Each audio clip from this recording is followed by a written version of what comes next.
Before this Dharma assembly officially begins, we will explain episode 48 of Visualization Methods of Compassion and Bodhicitta. Today's topic is the significance of practicing luminosity in Buddhist teachings. Can a practitioner visualize light to achieve rebirth into the Pure Land or attain Buddhahood in this very body in this present lifetime? Ultimately, what role does luminosity play in our practice? And how can it even assist us in rebirth into the Pure Land or in attaining Buddhahood? Why can it have any effect? That is what we will explain today. Alright. So, what will we discuss today? The Buddha often radiates great light before giving teachings. What does this signify? Second, what does luminosity represent in Buddhist teachings? Third, all sentient beings have the opportunity to see some light at the time of death. What does this light represent? Fourth, does practicing luminosity lead to attachment or abiding in notions? Fifth, what does luminosity actually represent in the practical Buddhist practice? Sixth, do certain tantric practices that involve visualizing light have any benefit? Seventh, if certain practices of the Great Perfection are successfully practiced, and some luminosity appears, what does this signify? Good. Before answering these questions, let us first provide a brief summary. We have been explaining the causes for the arising of greed, hatred, and ignorance. The first reason is that when we are scolded, our emotions are very easily agitated. The possible reasons are, first, we are overly sensitive and do not know how to balance our emotions. Second, our mind may be full of anger that is difficult to suppress, and we do not know how to handle it. The Lord Buddha Shakyamuni taught, if greed, hatred, and ignorance often dwell in your mind and easily manifest in your emotions, this is a habitual tendency accumulated over countless past lifetimes. Its source lies in errors within our behavioral program that have never been corrected, and thus they intensify over time. What does anger represent? In fact, anger is an expression of a hateful mind. If we do not search for the root of this hateful mind and correct the errors in our behavioral program, we will certainly fall into lower rebirths in the three lower realms, the realms of hells, hungry ghosts, and animals. Psychologists consider anger to be one of the most primal emotions in the human emotional system. Yet in human society and culture, anger is often suppressed. Consequently, emotional problems arise. Therefore, if our Dharma practice does not employ intrinsic awareness to cultivate and rectify conduct, and merely relies on chanting mantras, entering a meditative state, and reciting the Buddha's holy name, then it cannot modify the behavioral program, and we will continue to reincarnate in the ocean of sufferings. This is an inevitable result. Thus, Dharma practice does not simply mean chanting mantras, entering a meditative state, and reciting the Buddha's holy name. In fact, we must carry out practical training that can modify the nature of mind and our behavioral program. So, common reasons for having hard to suppress anger may include, first, certain demands, wishes, or needs are not being satisfied. The American psychologist Maslow's hierarchy of needs theory states that all sentient beings, especially humans, have physiological needs, safety needs, social, love and belonging needs, the need to be respected, and the need for self-actualization. Are there Buddhist holy Dharma practices that can meet and address these needs? We are now focusing on safety needs. How should we practice the holy Dharma, and what can the Dharma help with? Can it help us avoid suffering, threats, or illnesses, and can it help our needs to be satisfied?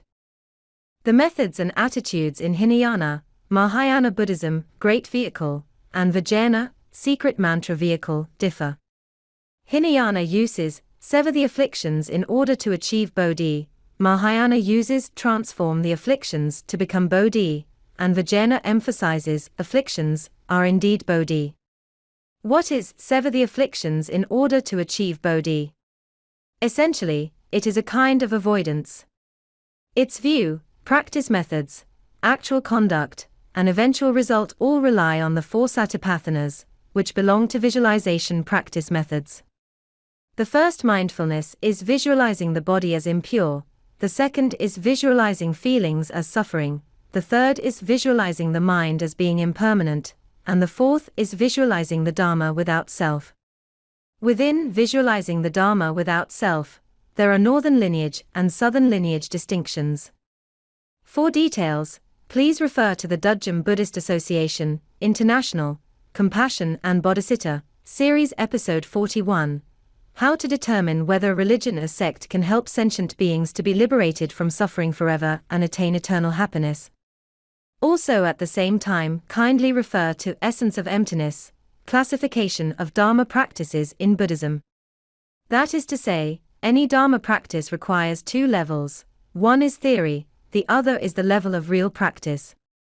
The level of actual practice must involve methods of visualization to help you. These levels are interlinked step by step.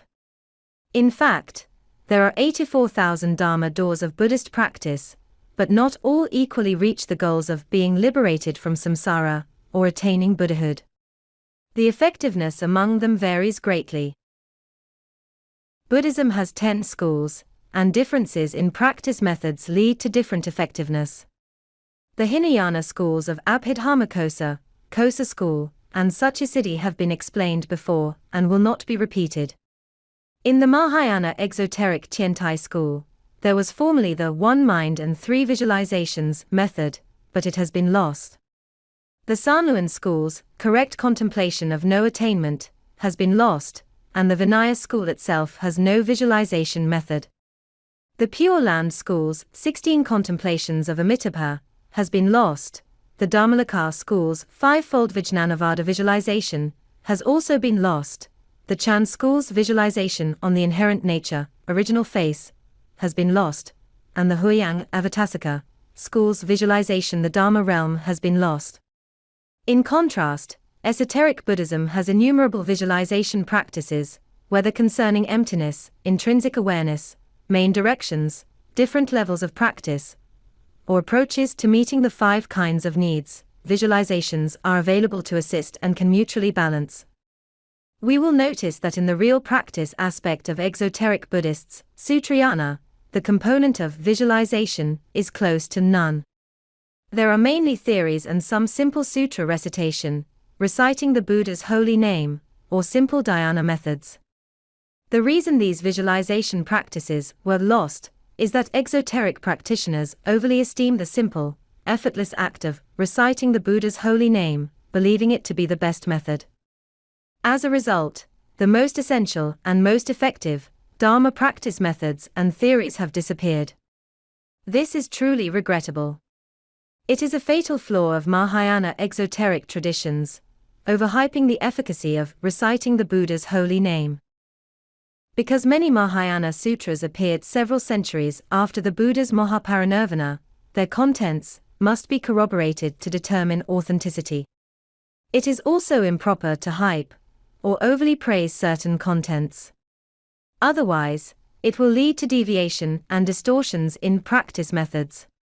So we must remember not to hype or overly praise certain content. Otherwise, we will lose rational analysis and our practice will fail, even causing great calamity, and pushing the Dharma into the Dharma-ending age. For details, please see the Dudjom Buddhist Association, International, Compassion and Bodhicitta, Series Episode 42. How large are the differences in effectiveness and speed among various Buddhist practice methods? Let us look at this chart.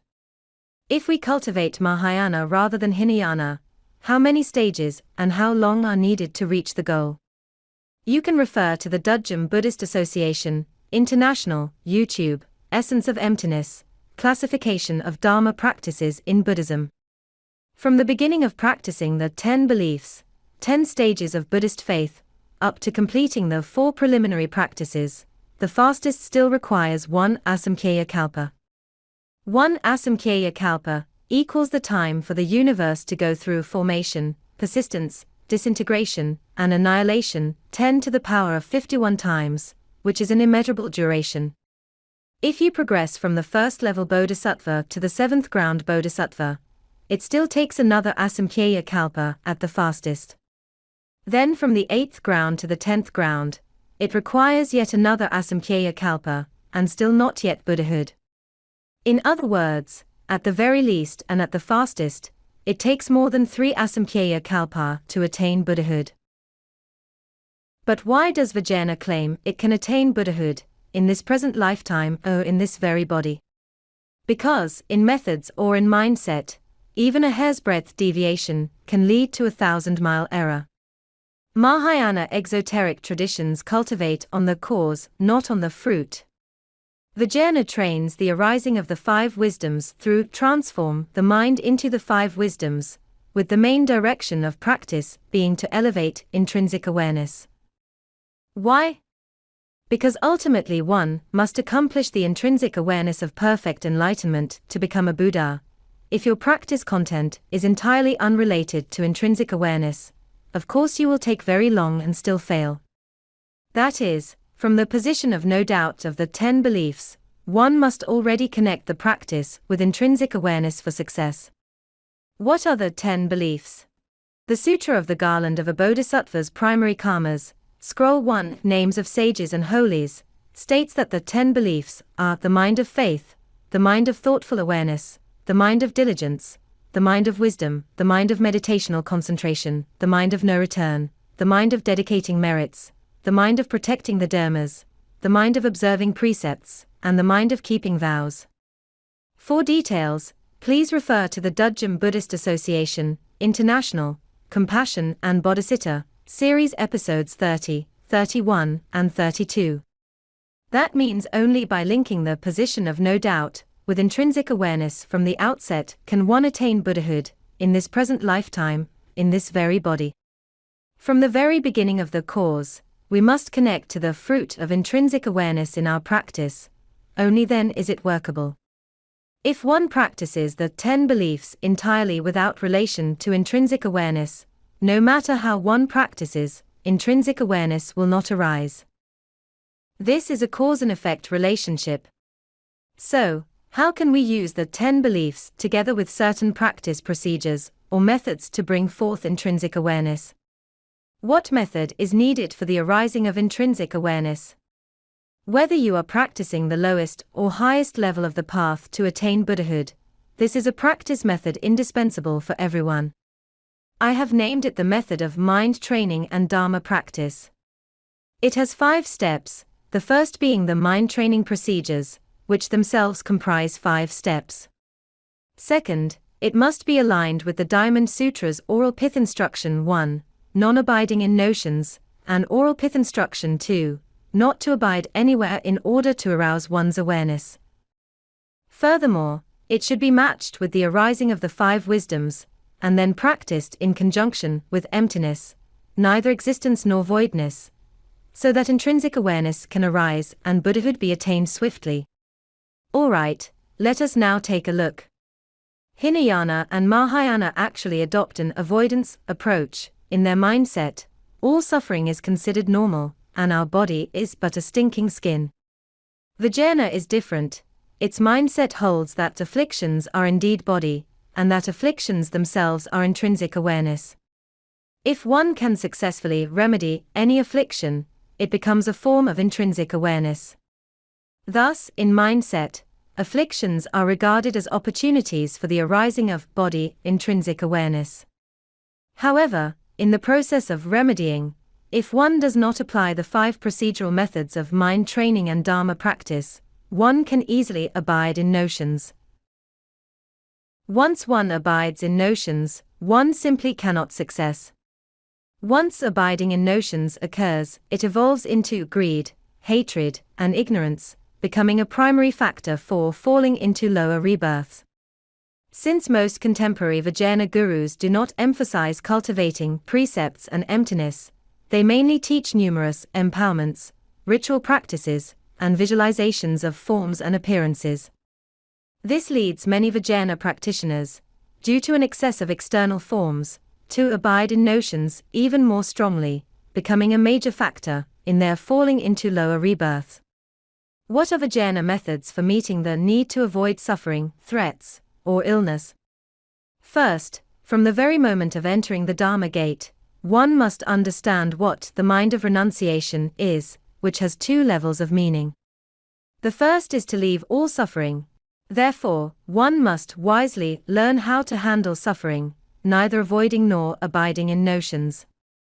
Second, one must have the resolve to completely leave the suffering of samsara, by practicing methods that can be liberated from the cycle of karmic existence to attain Buddhahood.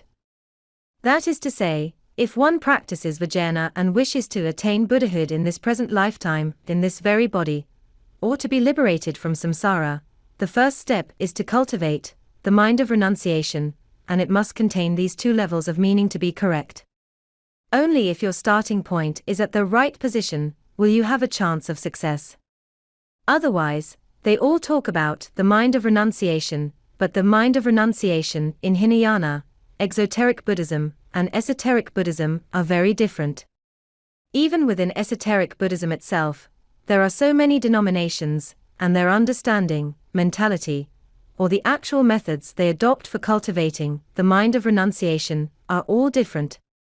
That is to say, whether you can attain Buddhahood in this present lifetime, may be seriously abiding in notions and retrogress due to practicing esoteric Buddhism, thus failing in your cultivation. Everyone is cultivating the mind of renunciation, so why does one retrogress while another attain Buddhahood in this present lifetime? The key lies in the 2 standards of the mind of renunciation that I am talking about now. Have you fully met them? If not, you are still far from achieving your goal. Now then, what does it mean to handle suffering wisely, without avoidance? It means we must first address the virtuous and evil karmic portfolio. What should we address first? We must first work on virtuous karma, that is, increase our energy so that we can cope with evil karma. So, how do we instruct disciples to handle this virtuous and evil karmic portfolio? The first entry teaching of the Dudjom Buddhist Association, International, has in fact been explained in the Compassion and Bodhicitta series episode 43, where I teach disciples how to accumulate the virtuous merits of virtuous karma, at 3 levels. However, this must be paired with 2 pith instructions: do not avoid, and non-abiding in notions. When we cultivate the mind of renunciation, what method do we use to leave suffering and solve problems? We use a visualization, visualizing the 8 auspicious signs and the 7 treasures of the wheel-turning monarch. For details, please refer to the Compassion and Bodhicitta series episode 43. What are the supports for Vajrayana attaining Buddhahood in this very body, in this present lifetime? Second, this has already been explained in episode 44. It concerns accumulating emergency virtuous merits in 3 levels. What is this emergency merit? It is the upper offerings and lower givings. The oral pith instructions can help clear karmic obscurations from countless past lifetimes and have a powerful effect at moments of crisis. We train disciples with the prayer before meals, which is a visualization. For details, see the Compassion and Bodhicitta series episode 44. Emergency methods for after death when entering the ghost realm or remaining in the body of the bardo. Third, as mentioned in episode 45, we teach disciples how to accumulate virtuous merits for liberation from the cycle of karmic existence, dividing it into 3 levels. It is also divided into 3 levels. One must have meditational power, and bodhicitta, which means having intrinsic awareness. And use a Dharma practice to generate energy, temporarily sever the connections to the 6 realms, and then actively connect to the best ones. The oral pith instructions can assist in entering. And one must use a Dharma practice to generate energy, helping to temporarily sever the connections to the 6 realms, and then actively connect to the best ones. The oral pith instructions can assist in entering the Dharma realm and attaining Buddhahood. This is how to attain Buddhahood. What is this method? It is the Tibetan esoteric Buddhism Vairocana 7-point postures of meditation, but the key is whether the master teaches it with oral pith instructions. Please refer to episode number missing. Although it is also called Vairocana 7-point postures of meditation, the key is how the master teaches it when teaching, and whether he can teach it with oral pith instructions. Without the matching oral pith instructions, one cannot achieve the effect I just mentioned. Only with the matching oral pith instructions can one achieve it. That is to say, it depends on which master teaches you. For details, please refer to episode 45 of the Dudjom Buddhist Association, International's Compassion and Bodhicitta series, a shortcut to entering the heavenly realms, a Buddha's pure lands and the 9 successive stages of meditation. Smiley face Navanupurvasamapataya. Fourth is episode 46, on how to accumulate liberation from samsara and Buddhahood virtuous merits in 4 levels. For details, please see episode 46 of the Compassion and Bodhicitta series, the prerequisites and shortcuts for attaining Buddhahood in this present lifetime, or in this very body, and practicing the great perfection, and what are the consequences of loving too deeply. Good. Episode 47 mainly tells Dharma believers that the Dudjom Buddhist Association, International, teaches disciples to accumulate nature of mind virtuous merits in 4 levels: correction of the nature of the mind, execution of the precepts, establishing the power of aspirations and belief, and accumulating corresponding merits. These 4 items, no matter what method you cultivate as a practice, how low or how high, even if it is the highest, if you do not have these 4 items, you are destined to fail. That is to say, these 4 items are the key to success and failure in our cultivating any Dharma practice method. For details, please refer to episode 47 of the Dudjom Buddhist Association, International's Compassion and Bodhicitta series, the methods of praying for blessings and making vows and the relationship with causes and effects, the answers personally described by the Buddha. Good. In this episode 48, I need to teach disciples how to accumulate light virtuous merits in 3 levels. First, let us answer some questions raised at the beginning. The Lord Buddha often radiates an extraordinary great light before teaching. What does this represent? In the Mahayana Sutra of Mind-Ground Contemplation, there is a passage of scripture that says, "At that time, the Tathagata emitted great light from his chest and all his pores." This light is named the supernatural powers of all bodhisattvas at play, which refers to all the Buddhas and bodhisattvas using their supernatural powers to emit these lights. What are the benefits of this light? It enables non-retrogression in Anuttara Sambodhi.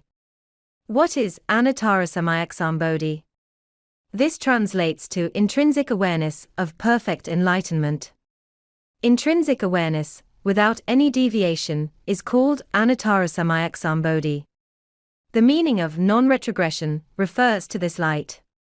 If the Buddhas and Bodhisattvas emit it to bless you and you receive it, it can prevent your own intrinsic awareness of perfect enlightenment from regressing. If you have not yet attained Buddhahood, it can also allow your intrinsic awareness to gradually rise to that position. Is it that good? Of course it is. Furthermore, the scripture says, its light color. What is the color of this light? It is like the sandalwood gold color that we in the 3 realms, in the secular world, refer to. This golden light shines throughout the 3,000 great thousand worlds, meaning that the entire 3,000 great thousand worlds are covered, and all other realms are also covered. The area covered by this sandalwood gold color covers the entire 3,000 great thousand worlds, meaning that, in theory, all sentient beings should see it, or have felt it before. Alright. The Buddha said this way, he not only shines so far, but even 100 billion Mount Merus, no matter how high that mountain is, all the snow mountains, fragrant mountains, black mountains, etc., and even our entire world. Doesn't our world have the sun, the moon, and many mountains?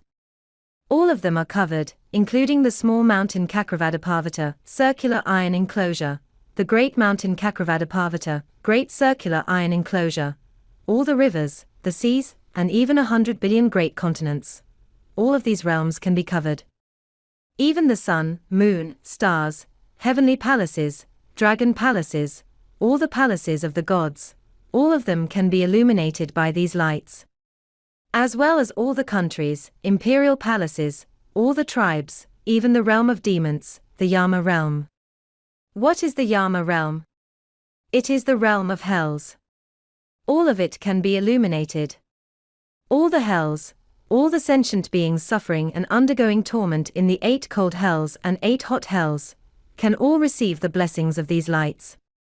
Even all the sentient beings suffering in the 10 directions animal realm and hungry ghost realm, as well as all sentient beings in the 5 paths of the world, all human beings, whether in a state of suffering or joy, can receive the blessings of these lights. All of these appear in this golden great light. All are within this light. That is to say, the intrinsic awareness of all sentient beings under the golden light energy should all be able to improve. Correct. Having improved, you are illuminated. So why do you regress and retreat later? This is because, when the golden light stops, you are no longer under the blessings, and your intrinsic awareness, which was originally improved a little, loses some intrinsic awareness, due to your greed, hatred, and ignorance being too intense, or this intrinsic awareness is obscured again. In other words, each time before the Lord Buddha Shakyamuni expounds the Buddhist holy Dharma, he first emits lights. Each light is different, in order to bestow blessings upon sentient beings before beginning the discourse. It is as if saying, the sutra I will speak is profound, you may not understand now.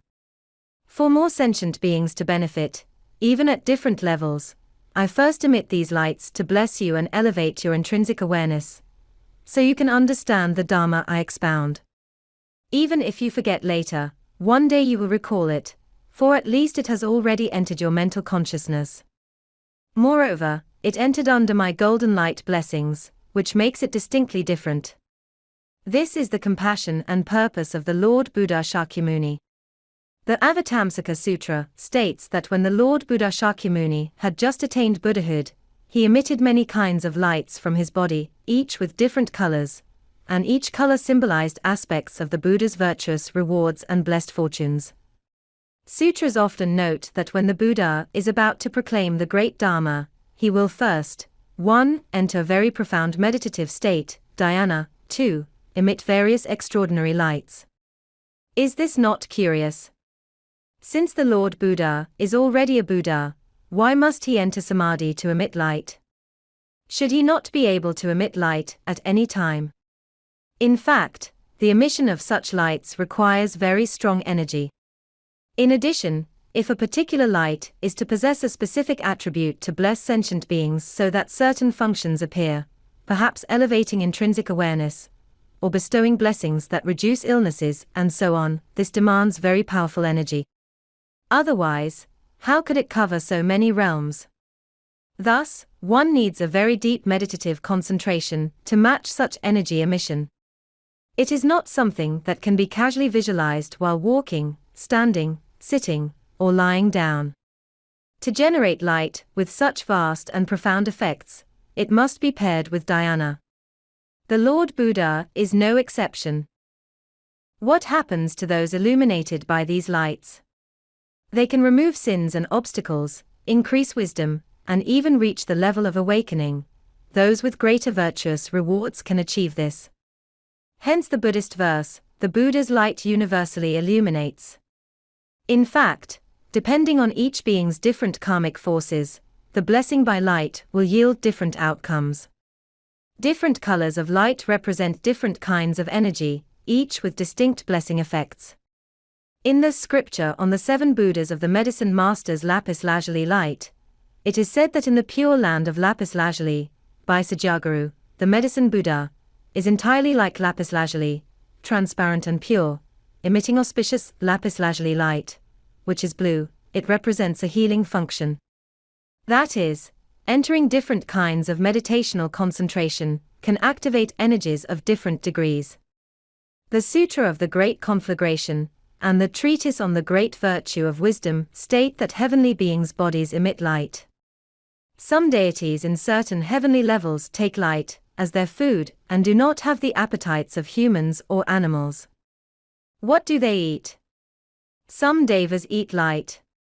Some devas use light as speech and a means of communication. For example, within the heavens of the form realm there is Abhasvara, light sound heaven. They do not speak by vocal cords and sound vibration, but use light as the medium of communication. If someone wishes to speak or communicate, they simply emit light, and others who see and receive that light immediately understand the intention. Modern science has also shown that the human body can emit light, often referred to as human body radiance. Scientists have found that the radiance emitted by each person differs, with varying colors. Its distribution across the body also differs, and its intensity fluctuates. Why? Because the strength of such light is related to the strength of one's energy, depending on the sentient being's current level of energy at that time. Second question: what does light or luminosity signify in the Buddhist holy Dharma? Before going into a deeper explanation, let us first take a look. In worldly terms, light is divided into 2 kinds: visible light and invisible light. Visible light is what the naked eye can see. Invisible light is light that the naked eye cannot see. What humans can see is the portion of the electromagnetic spectrum called visible light. How do we actually see things and sense light? A luminous source shines upon an object, light reflects into our eyes, and because the eyes are connected to the brain, visual perception arises. Thus, we can perceive objects or light.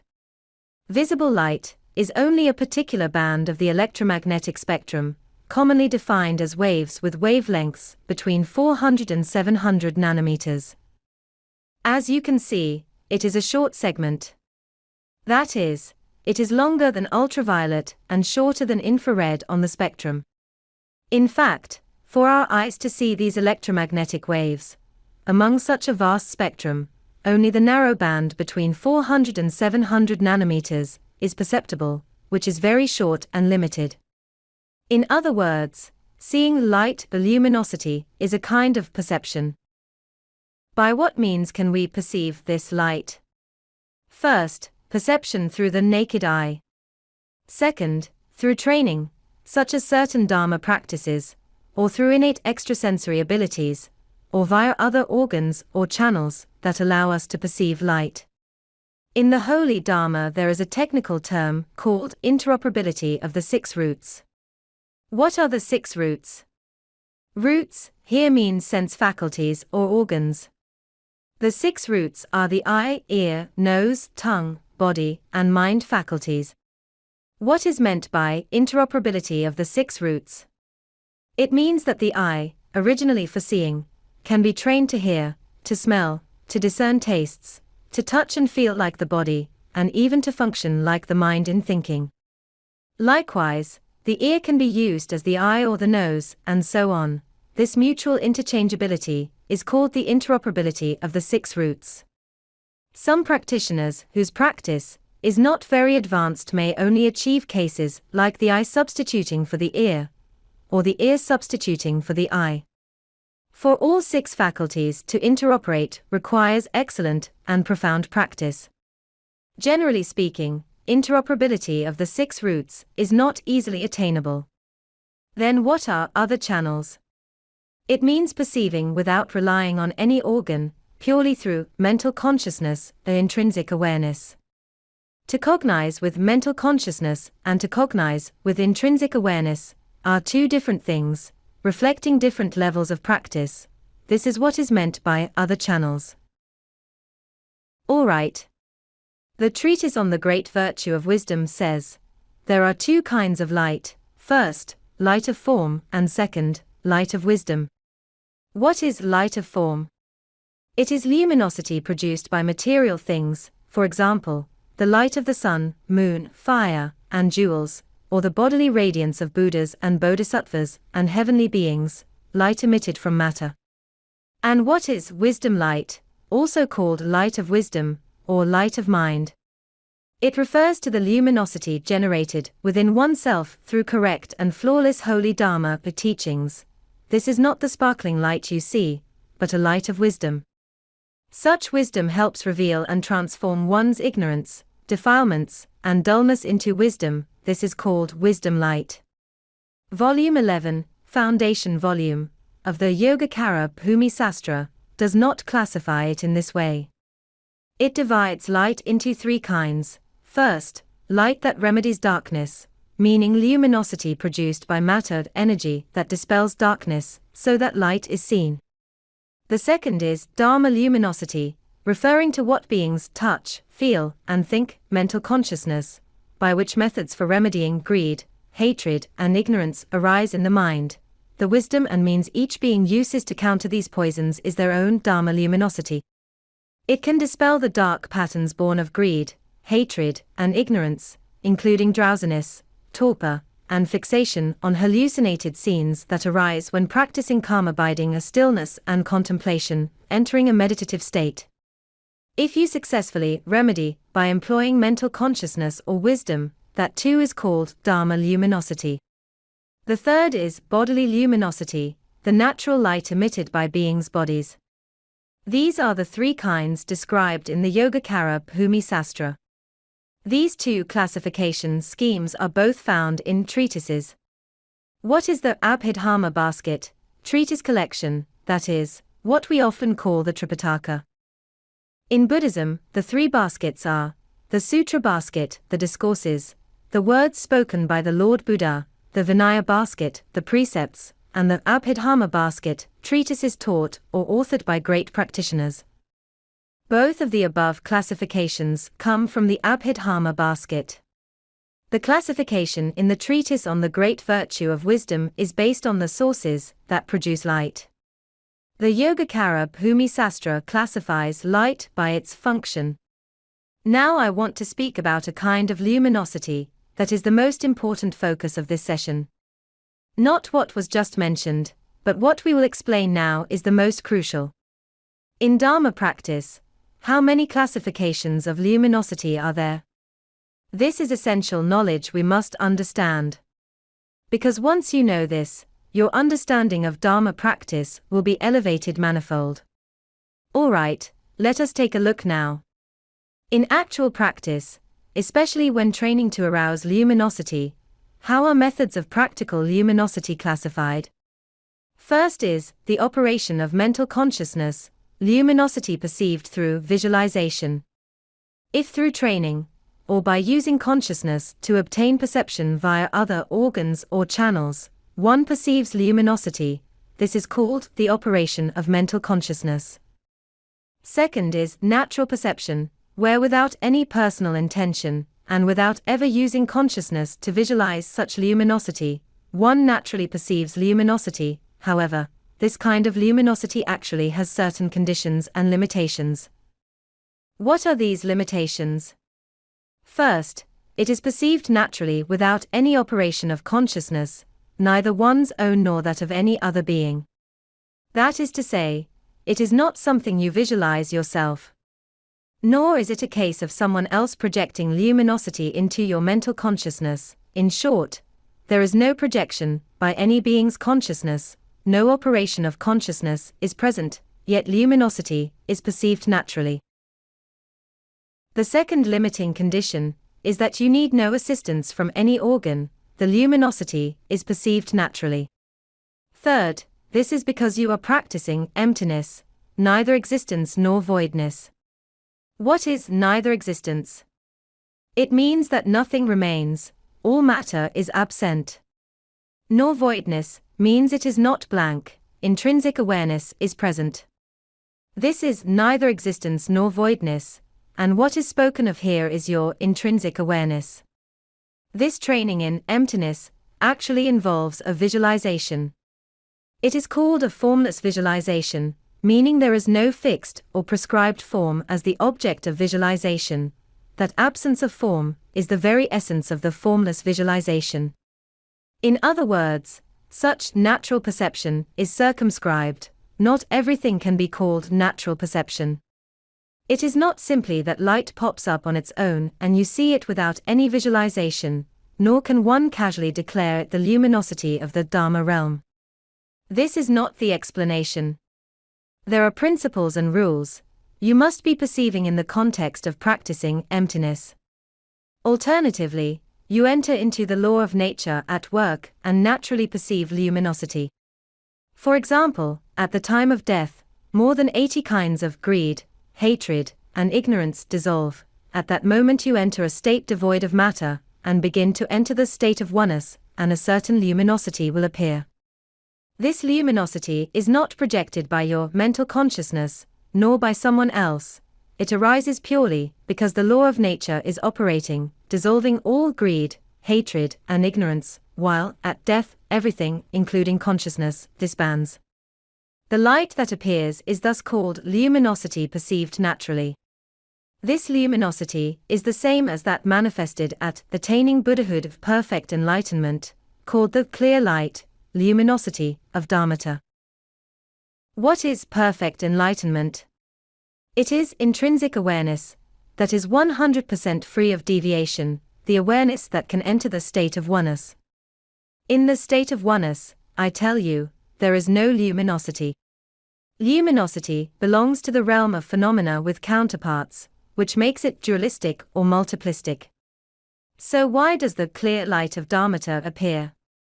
That is, when your perfect enlightenment transitions from the state of oneness into the dualistic or multiplistic state, or prepares to re-enter oneness from duality, the manifestation of the energy of awareness, meeting all three conditions, is called the clear light of Dharmata. It has several names: luminosity of Dharma body, luminosity of reality as it is, Sanskrit, Dharmanayama, and primordial base luminosity. Reality as it is, base, and primordial mean luminosity free from all fabrications, embellishments, and conceptuality. Only such is rightly called the clear light, luminosity, of Dharmata, which is as it has always been. It manifests naturally, with neither addition nor reduction. Now, the third kind is luminosity attained through practice. This pertains to retributions of causes and effects, karma. That is, luminosity gained by planting virtuous causes is called retributions of causes and effects. In our practice, if luminosity is to arise, it falls within these three kinds and does not go beyond them. First, luminosity generated by visualization with consciousness is visualization with forms. Second, the clear light of Dharmata, cultivated up to Buddhahood, also involves visualization, but it is formless visualization. Both with form and formless visualizations are encompassed within the Great Perfection. Even among Vajrayana practitioners, most lack this second aspect: how to train the clear light of Dharmata within the law of nature. They do not know it and do not have it. It is found in the Great Perfection. The Great Perfection includes both the with form and the formless approaches, only it encompasses both. Therefore, the Great Perfection is remarkable. In practicing emptiness, neither existence nor voidness, it unites theory and practice in the most perfect and complete way, enabling attain Buddhahood in this present lifetime, attain Buddhahood in this very body. Only the Great Perfection achieves this. Among methods of Dharma practice, none surpasses it. I must clarify that the above three classifications and explanations arise from my own knowledge and practice, not from the Abhidharmapitaka. I searched widely but found no one else articulating them, thus, I classify them based on actual practice to make them easier to grasp. Why insist you master these three? Because many deeper principles that follow depend on them to be understood. Well then, among the initial questions, the third asks, beings often encounter luminosity at death. What does that luminosity signify? It signifies the clear light, luminosity, of Dharmata, of attaining Buddhahood of perfect enlightenment. That is what we just explained. Alright. The treatise on the 10 grounds says, within the bodies of sentient beings is an adamantine Vajra, Buddha nature. Indeed, all sentient beings possess Buddha nature, like the sun disk, powerful like sunlight. Its essence is clear and perfect, transparent, luminous and complete, vast and boundless, pervading all places. Why do we not see it? It is said to be so powerful, yet beings still cannot see it. This is because it is obscured by the heavy clouds of the 5 aggregates, preventing you from seeing. What are the 5 aggregates? They are the 5 aggregates, skandhas, the aggregates of form, sensation, perception, mental formation, and consciousness, 5 storehouses of data. For details, please refer to the Dudjom Buddhist Association, International, Compassion and Bodhicitta Series, Episode 7, How to Practice the Oral Pith Instructions on the Nature of the 5 Aggregates as Emptiness in the Heart Sutra.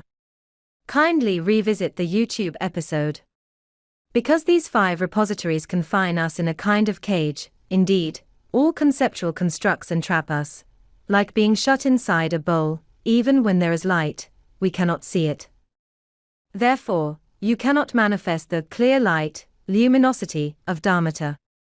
Let me explain a deeper principle. When perfect enlightenment, Dharma nature, moves from the state of oneness into the dualistic or multiplistic state, it manifests as luminosity.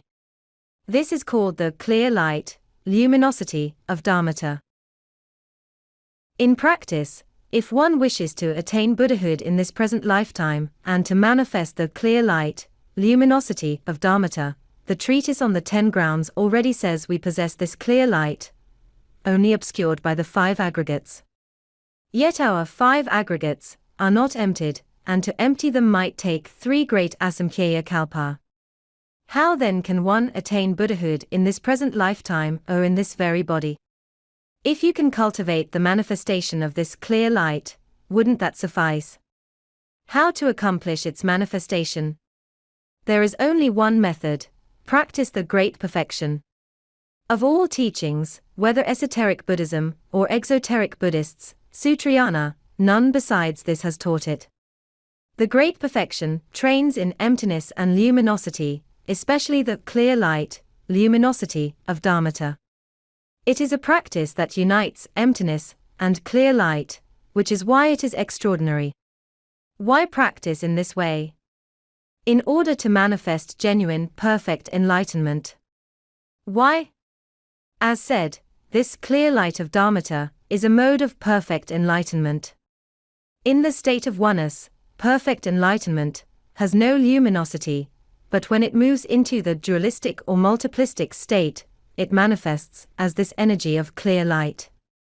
Thus, if I cultivate this luminosity, I can swiftly enter the state of oneness, because there is a mutual cause and effect relationship. Whether going from oneness to duality, or from duality back to oneness, this energetic manifestation appears. When I have cultivated this luminosity, it is like skipping many layers of obstacles and arriving at the goal in an instant. In a moment one reaches the clear light, luminosity, of Dharmata, and the next step is to enter the state of oneness and attain Buddhahood. Understand? It is a skillful, skip-level approach.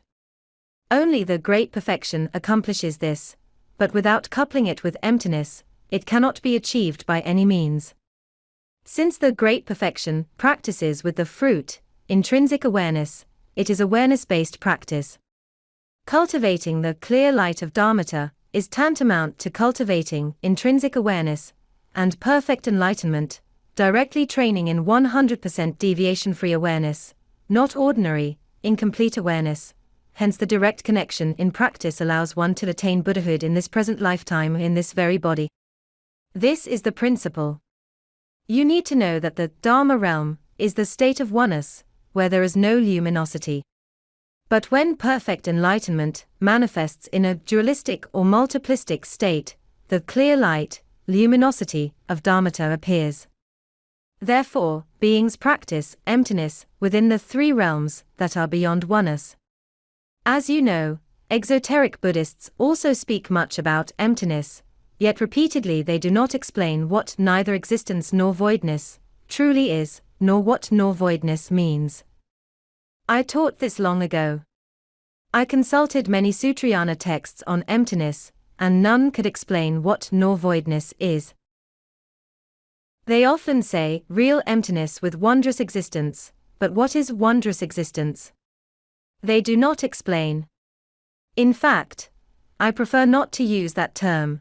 Neither existence nor voidness describes the situation more precisely. In truth, nor voidness refers to intrinsic awareness.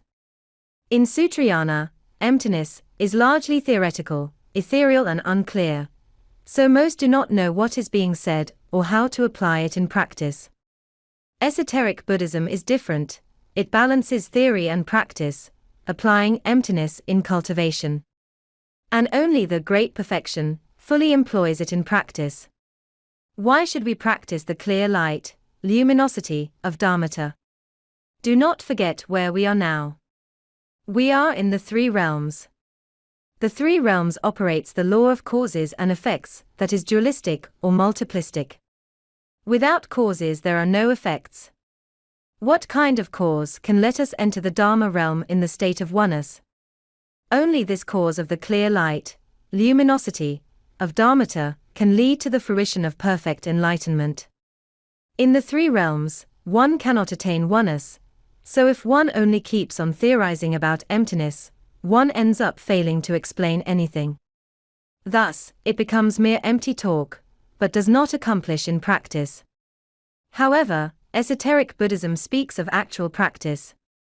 If you practice this clear light, luminosity, of Dharmata, you can enter the state of oneness of perfect enlightenment. Because in the three realms we must adapt to the dualistic characteristics of the operation of its causes and effects, only then can we make use of them to leap into oneness. Simply put, it is to make use of the characteristics of the three realms to jump into the state of oneness. This is something that many great Dharma practitioners, though practicing for many years and exhausting their minds, still cannot clearly understand. Now I will explain it to you. Do not stubbornly insist that esoteric Buddhism's cultivation of the clear light, luminosity, of Dharmata, is abiding in notions of forms or an attachment. Do not hold such ideas anymore. In fact, it has its reasoning within it. Moreover, it must be paired with the practice of emptiness in order to succeed. You should know that this clear light, luminosity, of Dharmata is free of any impurities of greed, hatred, and ignorance. Light that is filled with the awareness of perfect enlightenment is called the clear light, luminosity, of Dharmata. The above explanations and classifications are only from my own knowledge of the Buddhist holy Dharma and the experience obtained in practice, and do not come from the Abhidharmapita aka. Only because you have racked your brains yet still cannot understand clearly, I have explained a bit more deeply for you. Let us look back at this chart again. In the practice of the Buddhist holy Dharma, light is divided into three kinds. The methods of actual practice on light can be classified into three kinds.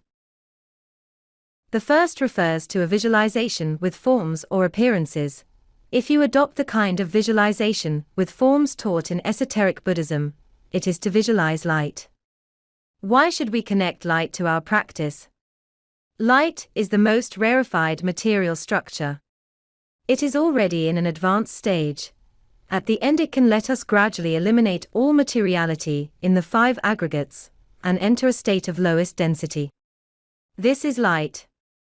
Therefore, if you want to remove all karmic connections, and also remove all the troubles caused by the five aggregates, five databases, and also remove all material attachments and disturbances. It will be much faster if you enter by means of light. Do you know that many Buddha's Pure Lands, the Buddha fields, are constructed of light? Only that each differs in density. Depending on the state of your nature of mind, the meditational power achieved through training, and the degree of your understanding of emptiness, it determines the level of the Buddha's Pure Lands, Buddha fields you correspond to. However, regardless of the level of those Buddha's Pure Lands or Buddha fields, from lower to the highest, they are all constructed of light. Only the density of the light differs, its uses differ greatly, and many things differ greatly as well. In fact, all of them involve light. If you wish to be reborn in the Buddha's Pure Lands, Buddha fields in this present lifetime or in this very body, which method is best? Methods that establish connections with light are the best. Therefore, in all our Dharma practice rituals, at the end, even when practicing the yidam should not be a solid entity, but light. Why is that so? It is exactly the principle I just explained. That is, if you do not aim to attain Buddhahood, but simply to be reborn in the Buddha's Pure Lands, Buddha fields in this present lifetime, in this very body, practicing light is the fastest way. If you wish to attain Buddhahood in this present lifetime, in this very body, then you must practice the great perfection. By other methods, even the fastest would require 3, 5, or more lifetimes. Only the great perfection can attain Buddhahood in this very body. Whether with forms or formless, both must be done. Only the great perfection can achieve this, and what is the fastest way? If you practice by connecting with the clear light, luminosity of Dharmata, you can attain Buddhahood in this present lifetime, in this very body. Alright. Now let us look at this. If a practitioner visualizes light, does that guarantee rebirth in the Buddha's Pure Lands, the Buddha fields? Is it really as simple as I just described? Let us examine it. Do not forget, when you intend to practice light, do you know that the ghost realm, the realm of hells, and the demonic realm can also emit light? If you frequently visualize light, might the light you visualize link up with the light of the demonic realm, or the ghost realm? The light of the demonic realm, the ghost realm, and the realm of hells is a kind of negative light, infused with much greed, hatred, and ignorance and distortions of the nature of the mind. If I visualize light, could I carelessly connect to them? In that case, as a practitioner, would only relying on visualizing light become abiding in notions? If you wish to attain Buddhahood in this present lifetime, you must pair it with emptiness. However, if it is practice with forms and you do not pair it with emptiness, could only relying on visualizing light connect to those ghost realm and demonic realm? Then, is what you said, that it can help me be reborn in the Buddha's Pure Lands, Buddha fields in this present lifetime or in this very body, really true? Could it wrongly connect to the 3 lower realms? That would be asking for trouble. The answer is, yes. I am telling you now, it can happen. However, if you have an experienced guru who knows how to guide disciples, he will instruct them to repent immediately. For example, if you carelessly connect wrongly and link to a bad place in the 3 lower realms, how should you deal with it? Then you must repent immediately. You do not connect to bad places without any reason. There must be certain causes, and of course you must repent immediately. It means that elements of greed, hatred, and ignorance are present within your mental consciousness, which is why this happens. Additionally, you can immediately switch to another practice method to dismantle the link and promptly redirect the connection. In fact, why do we visualize light? As mentioned earlier, the Buddha's Pure Lands, the Buddha fields, are inhabited by the Buddhas and Bodhisattvas, who emit very pure light. If we also visualize light, and can connect to the light of the Buddhas and Bodhisattvas, we can swiftly and immediately invoke them to help us. If you rely on sound, you need to know that sound cannot even pass through the state of empty space, and its vibration frequency cannot reach long distances for them to receive. How could the Buddhas and Bodhisattvas come immediately to help you? This is certainly not as fast as light. Therefore, one should practice light, as it is the fastest. If, in case, the connection goes wrong, what then? It depends on how your guru teaches you to respond to such a situation. Why? Because whether visualizing light can successfully lead to rebirth in the Buddha's pure lands, Buddha fields, hinges on the quality of the nature of mind, and the connection will be established according to the composition of your virtuous and evil karmic portfolio. In fact, this is because there is a problem with the quality of your nature of mind. When we visualize light, the light connects with similar magnetic fields according to the nature of the mind. When you visualize light, which kind of light will it connect to? This is determined by your nature of mind, and it will form a connection with similar magnetic fields. Although visualizing light is a shortcut method for rebirth in the Buddha's pure lands of Buddha fields, the quality of the nature of the mind determines the direction of the light connection, and thus determines the direction of rebirth. That is to say, merely visualizing light is not sufficient. Therefore, in the entry-level teachings of the Dudjom Buddhist Association, International, the previous session, episode 47, teaches how to accumulate virtuous merits of the nature of mind, divided into 4 levels. The first level is to carry out the correction of the nature of the mind. The second is the execution of the precepts. What are the precepts? They enhance intrinsic awareness and serve as an alarm. The precepts contain many elements of intrinsic awareness to remind you not to violate the precepts. Some things must not be done, and some things must not be left undone. This is beneficial to our intrinsic awareness. Third is establishing aspiration and faith. Without an aspiration, a belief, and a goal, no practice will progress, and no push will move you. Even if you are pushed forward, without the accumulation of corresponding merits, you could still fall even after reaching the Buddha's pure lands, the Buddha fields. Therefore, these 4 are the crucial key to success and failure.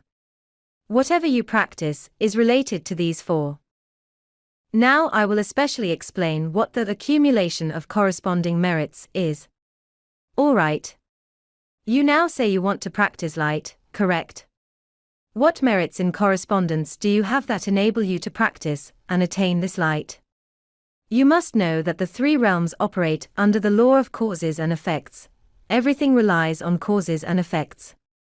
These causes and effects are not random, that any cause matches any effect, they must correspond. You reap what you sow, it must correspond. Therefore, when planting merits, if you wish to achieve success quickly, you must pay attention to the element of mutual correspondence. That is, if you wish to use the shortcut of practicing light to be reborn in the Buddha's pure lands, Buddha fields in this present lifetime, in this very body, or to attain Buddhahood, you must plant causes related to light to obtain that fruit. Alright. Would practicing light thereby lead to abiding in notions and generate attachment?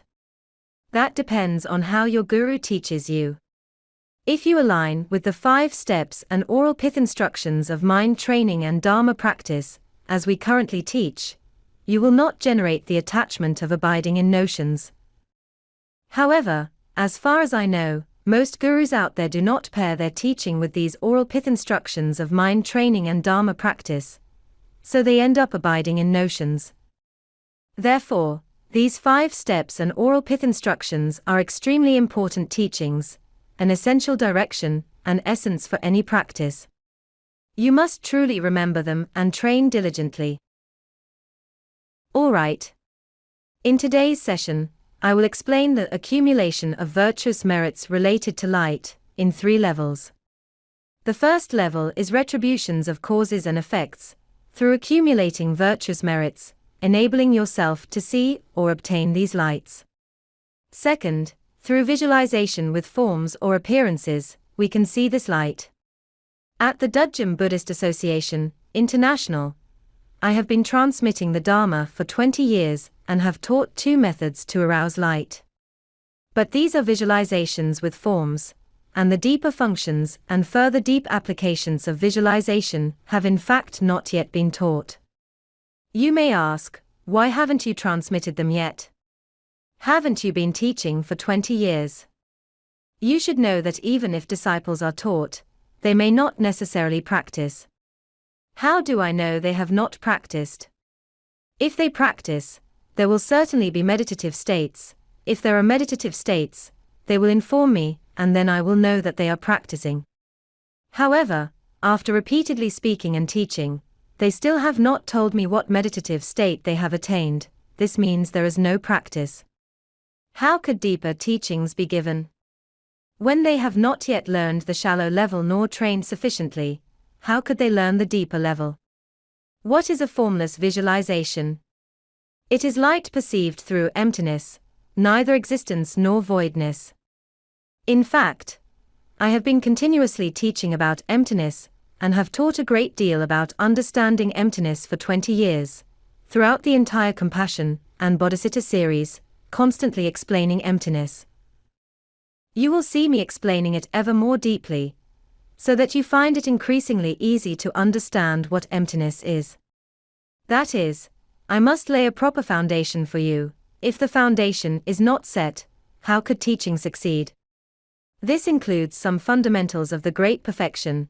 In the first few sessions of the Compassion series, I already explained much of the foundations of the Great Perfection. Those are essential essences. This includes the application of oral pith instructions of the Diamond Sutra. I have lost count of how many sessions I have given. In the Compassion and Bodhicitta series, I have said a great deal, and continue even now, including training for the lights of appearance, increase, attainment at the time of dying. What are the lights of appearance, increase, attainment? Please revisit episodes 3, 4, and 5 of the Compassion and Bodhicitta series of the Dudjom Buddhist Association, International, in which they have been explained. These are the stages in which the clear light, luminosity, of Dharmata appears at death, and these 3 stages are called the lights of appearance, increase, attainment. All of these require training. That is to say, the Dudjom Buddhist Association, International, teaches visualizing light, so that people can be reborn in the Buddha's pure lands, Buddha fields in this present lifetime, in this very body, or even attain Buddhahood. Light must be taught. However, the light I am teaching now is not taught by everyone. Is it taught to all disciples? For the shallow level, I teach most of it. But the deeper level will only be transmitted to disciples with merits, and will not be public. What I am explaining here is the principle. Deeper teachings will not be given here. There is such a record in the Sutra of Parables, which I use to explain the accumulation of corresponding merits. It says that when the Lord Buddha was in the world, his great disciple Maudgalyana was exceptional and acclaimed as foremost in supernatural powers. He once went to the heaven of Trayastrimsha, the second level of the heavens of the desire realm, also called the 33 heavens, and strolled to admire the garden of Sakra. In the garden he saw a celestial maiden, whose features were dignified, and whose whole body radiated a shining light, truly extraordinary. Maudgalyana asked her, "What causes and conditions in your past life allowed you to enjoy such extraordinary virtuous rewards in this life?" She replied, "In my past life, I was an attendant in King Bimbisara's palace. There was a Buddhist shrine in the palace. At night I often saw the stupa dim and without light, so each night I lit oil lamps to brighten the shrine. Because of such causes and conditions, in this life I received this karmic retribution body.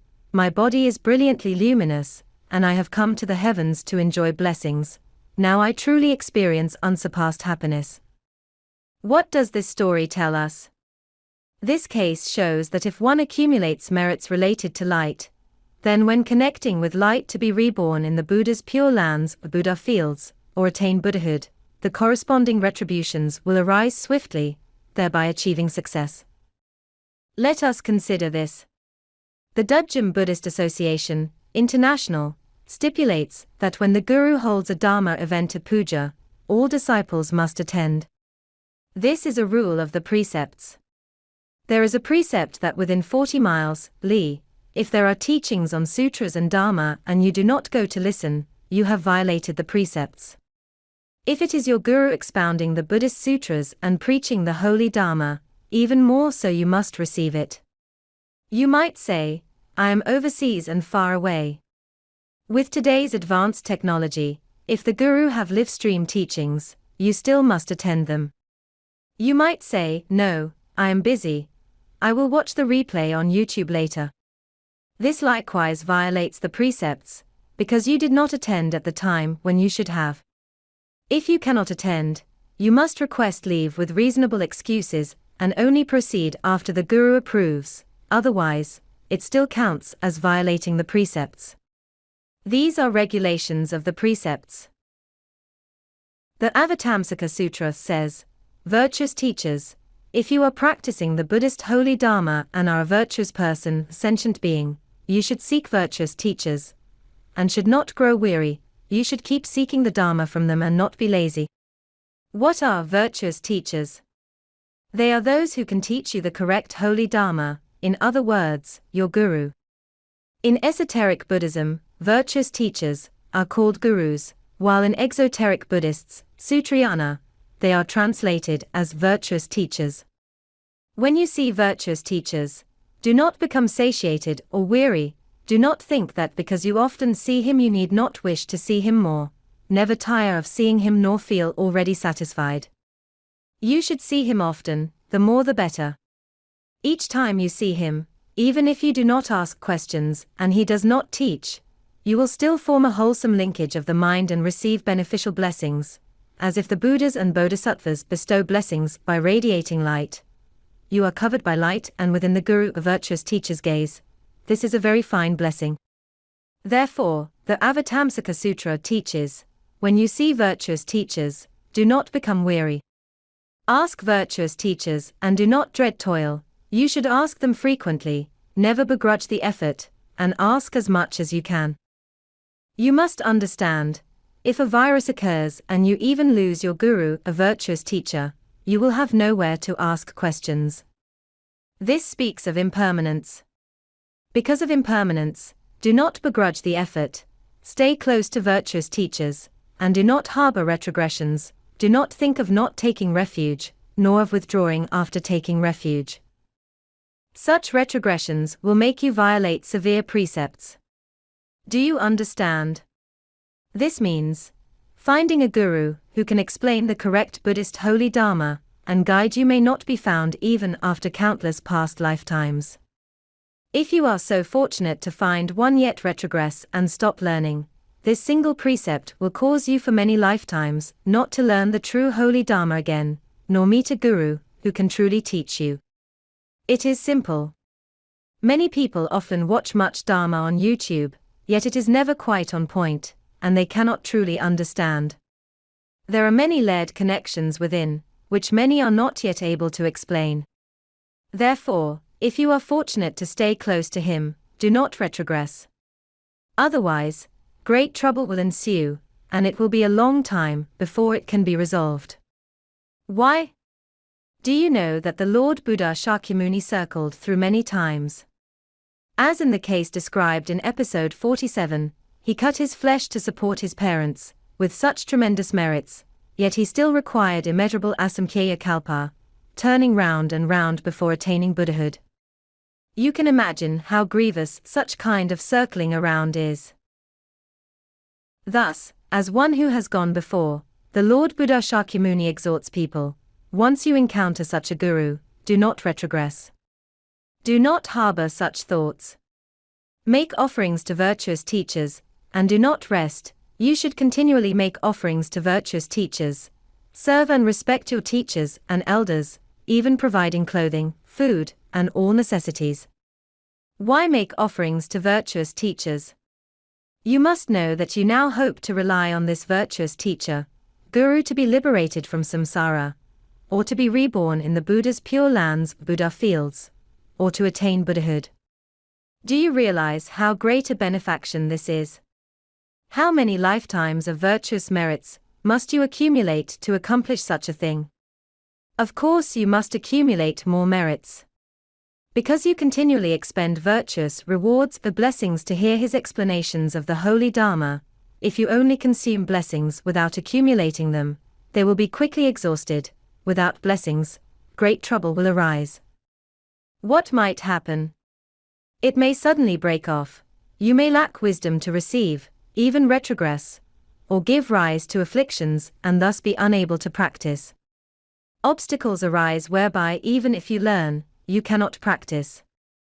Therefore, the scriptures say you should make offerings to virtuous teachers without resting, so that you may be free of obstacles.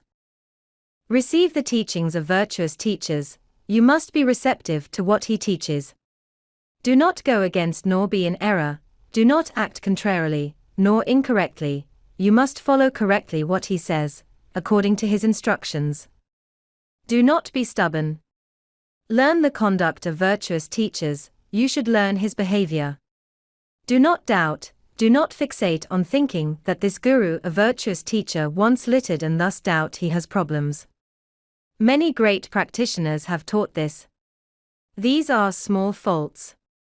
Never abandon great wisdom over such small faults, do not give rise to doubts because of them. Otherwise your practice will not succeed. Life after life you will not find a teacher. Perhaps even the Lord Buddha Shakyamuni may have once carelessly placed something on the ground. You then treat it as littering in the street. Would you therefore not learn the holy Dharma? Who is harmed? Certainly you are. Is it the Lord Buddha Shakyamuni who loses? Certainly not. It is your loss. Therefore the Lord Buddha Shakyamuni teaches in advance in the Avatamsaka Sutra, do not doubt, learn the conduct of virtuous teachers. When you hear virtuous teachers expound the gate of liberation, when you hear the virtuous teacher explain the mind of renunciation, the holy Dharma, an important knowledge, you must go immediately to receive the teaching. Do not find excuses to avoid listening. Do not hesitate. If you do not listen and miss it, there may be no second chance. If you see a virtuous teacher seemingly acting in accordance with afflictions, you see he appears to have many afflictions, do not despise or blame him. Do not reject or reproach him. Do not, because you see him scolding loudly or showing irritability, deem that he has afflictions, and think that as a great practitioner, guru, and virtuous teacher, he should not behave thus. The Lord Buddha Shakyamuni teaches, do not despise or blame him. Why? The holy Dharma he speaks can help you, his behavior may have deeper meanings or other reasons. When you do not understand much, you should not abandon the guidance of the virtuous teacher because of this. Unless he has violated severe precepts by committing killing, stealing, wrongful sexual conduct, lying, etc., and acts without proper reasons, then he cannot be regarded as a virtuous teacher. He is not an authentic guru, but a fake guru, a false virtuous teacher. Right? What the Buddha speaks of here refers to true virtuous teachers. Give rise to deep belief and a respectful mind towards virtuous teachers. You should deeply believe what he says and have respect. Do not alter or change, do not change these, otherwise your practice will not succeed. How do I teach disciples to plant corresponding virtuous merits? I ask them to assist the Guru in propagating the holy Dharma. Following what the Avatamsaka Sutra records from the Lord Buddha Shakyamuni, they must attend the Dharma event, puja. To attend the Dharma event, lamp offering is required. It is stipulated that each person must offer at least one lamp. Why is that? Why did we not require offerings to the Guru? Why, instead, do we require them to offer lamps to the Buddhas and Bodhisattvas at the Dudjom Buddhist Association, International? The Dudjom Buddhist Association, International, was founded by our two gurus, and it was established to save and educate sentient beings. Therefore, the Dudjom Buddhist Association, International, serves as a primary conduit, a medium that helps the two of us propagate the holy Dharma. If you join the Dudjom Buddhist Association, International, you are a beneficiary of it. Of course, you also directly receive kindness from the two gurus, because the two gurus directly teach you. According to the Avatamsaka Sutra and other Buddhist scriptures, you should make offerings directly to the guru, not to the Dudjom Buddhist Association, International. However, for 20 years we have never required disciples to make offerings to the two of us. Why so? Because I feel that I have already taught many teachings, including the 50 stanzas of Guru devotion, and I have also asked you to watch related videos. If you understand and have awareness, you will naturally do it. If you are unwilling, there is no point in forcing it. I see no need. Therefore, I have never forced or mandated them to do so. I only stipulate that lamps must be offered to the Buddhas and Bodhisattvas, and that the lamp offering be done at the Dudjom Buddhist Association, International. Why is that? Because all causes and effects, such as those taught in the 50 stanzas of Guru devotion, explain clearly that causes and effects must be corresponding. If the Dudjom Buddhist Association, International, has bestowed benefits upon you, you should of course make offerings to it. Only then is it corresponding, enabling you to requite that cause and plant the blessing, virtuous reward. What is causes and effects? It means that even if someone bestows kindness upon you, for example, I speak the holy Dharma to you. We only require lamp offering during the puja. Dharma believers follow the same rule to watch the live broadcast.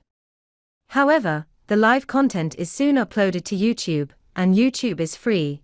Therefore I am one who gives the holy Dharma as alms. Where there is almsgiving, there must be recipients of almsgiving.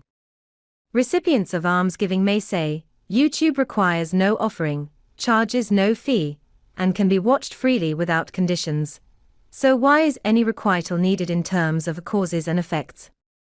You must understand that your being able to receive and obtain such almsgiving must come from virtuous karma. That is, within your virtuous and evil karmic portfolio, you have certainly used up some virtuous causes, otherwise you would not even hear the holy Dharma taught by the Dudjom Buddhist Association, International, and the Guru. This is the relationship of cause and effect. That is, in this way you have planted a cause, and by receiving that cause there will in fact be a result. The result is this: if you do not, in accordance with the cause and effect relationship, requite the Guru, or the Dudjom Buddhist Association, International, you will consume some of your virtuous karma, and your virtuous karma will diminish. This is of course not good for you. Using up without replenishing is not good, right? According to the law of causes and effects and its principle of correspondence, those who receive almsgiving should make offerings to the one who gives the teachings as alms. All Buddhist scriptures teach that sentient beings need to make offerings in this way. Otherwise, a weakening of virtuous karma will occur. And the weakening of virtuous karma is a very serious problem. According to the sutras and treatises, the virtuous merits of making offerings to the Guru are extremely great, even greater than making offerings to the Buddhas and Bodhisattvas. Yet why do I stipulate that all Dharma believers or disciples must at least offer one lamp to the Dudjom Buddhist Association, International, 4 lamp offering to the Buddhas and Bodhisattvas, while I do not mandate offerings to the Guru? This has already been explained above. I do not wish to force them, however. I worry that when their virtuous rewards are reduced, in future they may be unable to accomplish the Dharma practice. Even though I have taught the methods, without sufficient blessings one still cannot succeed in practice. How can we make up for the loss of merits that have been consumed? I think that in this world, without being compelled, many simply will not act. Under pressure, they will act. Some of my disciples are like this. Yet some disciples have strong intrinsic awareness and are wholehearted. According to their capacity, they offer many lamps. Others do have the capacity, but still do not offer more. They have acted like this for over a decade following me. If the rule is 1 lamp, they will offer only 1, no more. This shows a narrow heart, and a lack of understanding of causes and effects. I think stipulating at least 1 lamp is better than no lamp offering at all, at least it slightly reduces the depletion of blessings. Although the blessings they plant are through lamp offering to the Dudjom Buddhist Association, International, that is equivalent to donating to the association, so it has more capacity to help more sentient beings. And they share in the virtuous rewards from the virtuous causes planted by the association.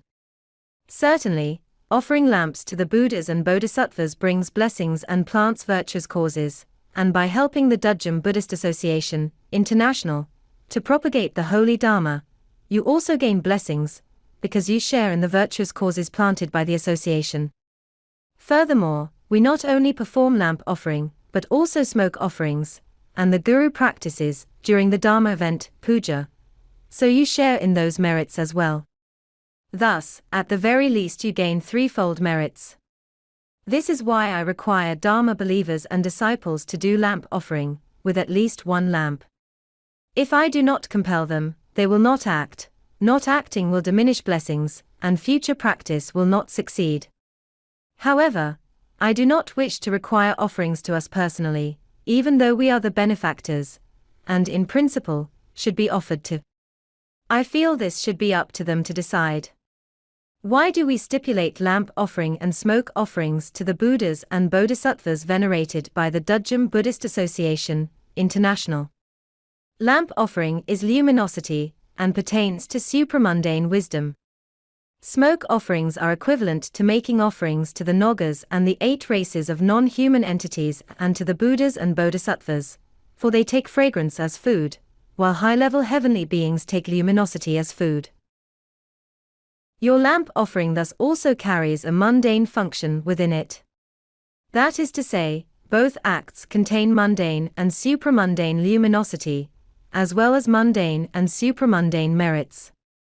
The Suvaprabhasastram Sutra states even more clearly that both lamp offering and smoke offerings bring great virtuous rewards. We hope that disciples and Dharma believers attending the puja can accumulate corresponding merits, multiplied many times over.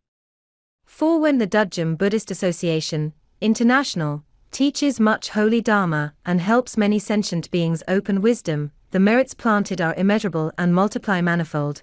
You share in them, so your merits also increase manyfold. That is the meaning here. So, these are the mundane and supramundane considerations for wishing sentient beings, or my disciples to gain merits, and why I must press them to act. If not compelled, I can tell you, they truly will not act. In the future, they will be in a miserable state. As gurus, we are the ones who give the teachings as alms, and you are the recipients of almsgiving. Naturally, you should perform lamp offering and smoke offerings. Yet I can tell you that for 20 years we have likewise participated in lamp offering and smoke offerings. Although we are the ones who give, we also donate to the Dudjom Buddhist Association, International, and we equally perform lamp offering and smoke offerings to make offerings to the Buddhas and Bodhisattvas. Whether contributing money, effort, or heart, we do it all. Why do we, as those who give alms, also do this? Of course we should. The more virtuous merits we plant, the better. From the perspective of compassion and bodhicitta, the more people we can help, the better, therefore we do the same. As recipients of almsgiving, you need to act. If you do not, your virtuous karma will be diminished. But for us as givers of alms, not doing so does not reduce our virtuous karma, because as givers, our virtues do not decrease, they only increase. Conversely, if you are a recipient of almsgiving and do not make such offerings, you will reduce your merits. This is stated according to the correspondence characteristic of the law of causes and effects. So, what method do I use to ensure that all disciples and Dharma believers can achieve the accumulation of corresponding merits? It relies on these 2 things. Disciples are required to attend Dharma events, while I do not mandate this for Dharma believers. As for lamp offering, whether Dharma believers or disciples, I stipulate that at least one lamp must be offered. Let us see the benefits of lamp offering. In the sutra spoken by the Buddha on the merits of lamp offering, it is recorded that even if you offer very few lamps to plant in this field of blessing, the aggregation of blessings and retributions thus obtained is so vast that only the Buddha knows its extent. The sutra says, among all worldly beings, heavenly beings, and demons, whether they practice or not, whether they are heretics or practitioners of the holy Dharma, any practitioner or sentient being, even those with supernatural powers, those of the Hinayana, and even those who have attained arhatship, Sravakas, or Pratyekabuddhas. Pratyekabuddhas are not Buddhas, for they cannot enter the state of oneness. They are not true Buddhas. This is a conventional designation, and I follow this usage in translation. None can fully comprehend how profound the merits of lamp offering truly are. How profound is it? Is what I explained not deep enough? Lamp offering is about luminosity. If one practices luminosity, one can later apply the holy Dharma to practice luminosity, helping one to attain Buddhahood in this very body, or to be reborn in the Buddha's pure lands, Buddha fields. This is certainly immense. The sutra says, even kindling a little lamp's light as an offering yields blessings beyond words. The Lord Buddha Shakyamuni said to Shariputra, do you know? The Buddhas are omniscient, and their Buddha realms are ineffably profound. Only the Buddha, the Tathagata, truly knows how extraordinary the merits of lamp offering are. Shariputra, the blessings accumulated by those who offer lamps are immeasurable and incalculable. Only the Buddha clearly understands their breadth and depth. Even just this, lamp offering enabling future practice of union with luminosity, thereby helping you to attain rebirth in the Buddha's pure lands, Buddha fields in this very body, in this present lifetime, or attain Buddhahood, shows an extraordinarily deep and powerful benefit. And this does not yet count the many other benefits, which are countless and beyond description. Truly, there is much you do not yet know. Practicing luminosity to connect with the Buddhas and Bodhisattvas, or to manifest one's own clear light, luminosity, of Dharmata, is a very high-level merit. It is not something ordinary beings can easily understand. If you still do not grasp it, let me go a level deeper. What is the true importance of luminosity? I just said this. Whether visualizing luminosity can successfully lead to rebirth in the Buddha's pure lands, Buddha fields hinges on the quality of the nature of the mind, and the establishment of that connection is determined according to the composition of one's virtuous and evil karmic portfolio. What does establishing this connection, according to the composition of the virtuous and evil karmic portfolio mean? I will now explain more deeply the characteristics of the karmic force of causes and effects. This is something I have not explained before. For example, in your virtuous and evil karmic portfolio, evil karma may be 90%, while virtuous karma is only 10%. You might doubt that 10% virtuous karma is too little. I am already counting you as a Dharma practitioner. Otherwise it would be even less. Do you realize that in your daily thoughts you often violate precepts and plant evil karma? For instance, if someone is scolding another and you say, "What a brilliant scolding," you immediately plant evil karma, because you rejoice in and praise his scolding of others. Again, if someone strikes another with a punch and you say, "Wow, his skill is amazing. One punch drew blood, what a beautiful punch." You have violated precepts again. You may also often watch TV, seeing scenes of flashing blades where the hero kills with a sword and you marvel at it. This too is a violation of precepts. Just think, such inadvertent moments are already violations of precepts. So you can imagine how lopsided the ratio of evil to virtuous karma is. Even taking you as a practitioner, the ratio may be 90 to 10. For ordinary people, I can tell you, it is 99 to 1. Therefore, the Lord Buddha Shakyamuni said, a human life is hard to obtain. He once stood on a beach and gave a parable, taking a handful of sand and saying to the disciples, "The chance of gaining a human rebirth is as small as this handful of sand in my palm. Those who fail to gain it are like all the sand on the beach." Why? Because the ratio of your virtuous and evil karmas is far too skewed. That, then, is your fate. Alright, let's talk science.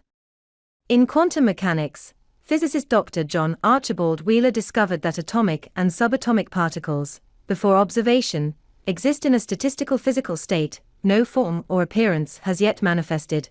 Once observed by the naked eye or instruments, a sudden change is induced, and according to the prevailing causes and conditions, a certain form or appearance manifests, becomes fixed.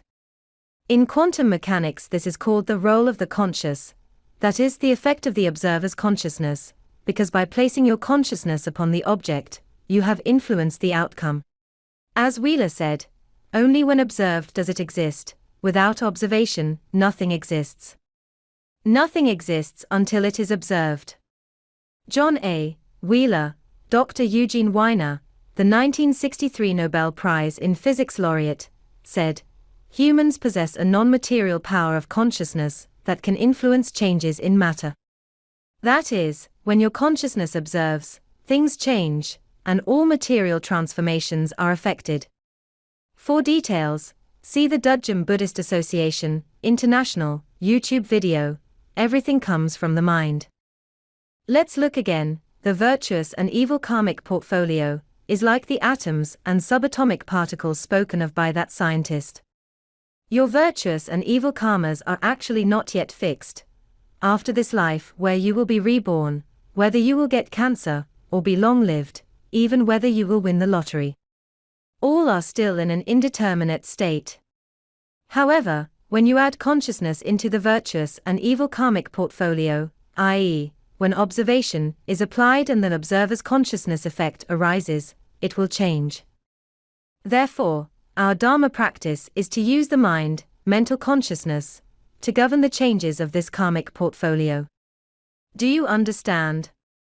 You must add consciousness. Now, suppose you study and undertake Buddhist holy Dharma practice. First, regarding the virtuous and evil karmic portfolio, we try to exercise governance at the level of mental consciousness. For example, you visualize light. When the Guru teaches visualizing light, you apply this method to establish connections with the support of the Buddhas and Bodhisattvas. You invite the Buddhas and Bodhisattvas to help. I am in great misery. I am about to go bankrupt, or about to fall into the realm of hells, or the realms of hungry ghosts and animals. Alas, please help me. In fact, by the strength of oneself, you cannot arouse your own virtuous karma to help yourself take rebirth in the Buddha's pure lands. But if you can connect to the support of the Buddhas, for instance by visualizing light, operating faster than the speed of light, the Buddhas and Bodhisattvas will swiftly come to rescue you, arousing virtuous karmas and merits. Thus, at the time of your rebirth, your virtuous karma will arise first. With a speed faster than light, you can in this present lifetime, or in this very body take rebirth in the Western paradise of extreme bliss. That is the principle. The outcome is that the ratio of the virtuous and evil karmic portfolio does not change. It still shows a large disparity of 90 to 10.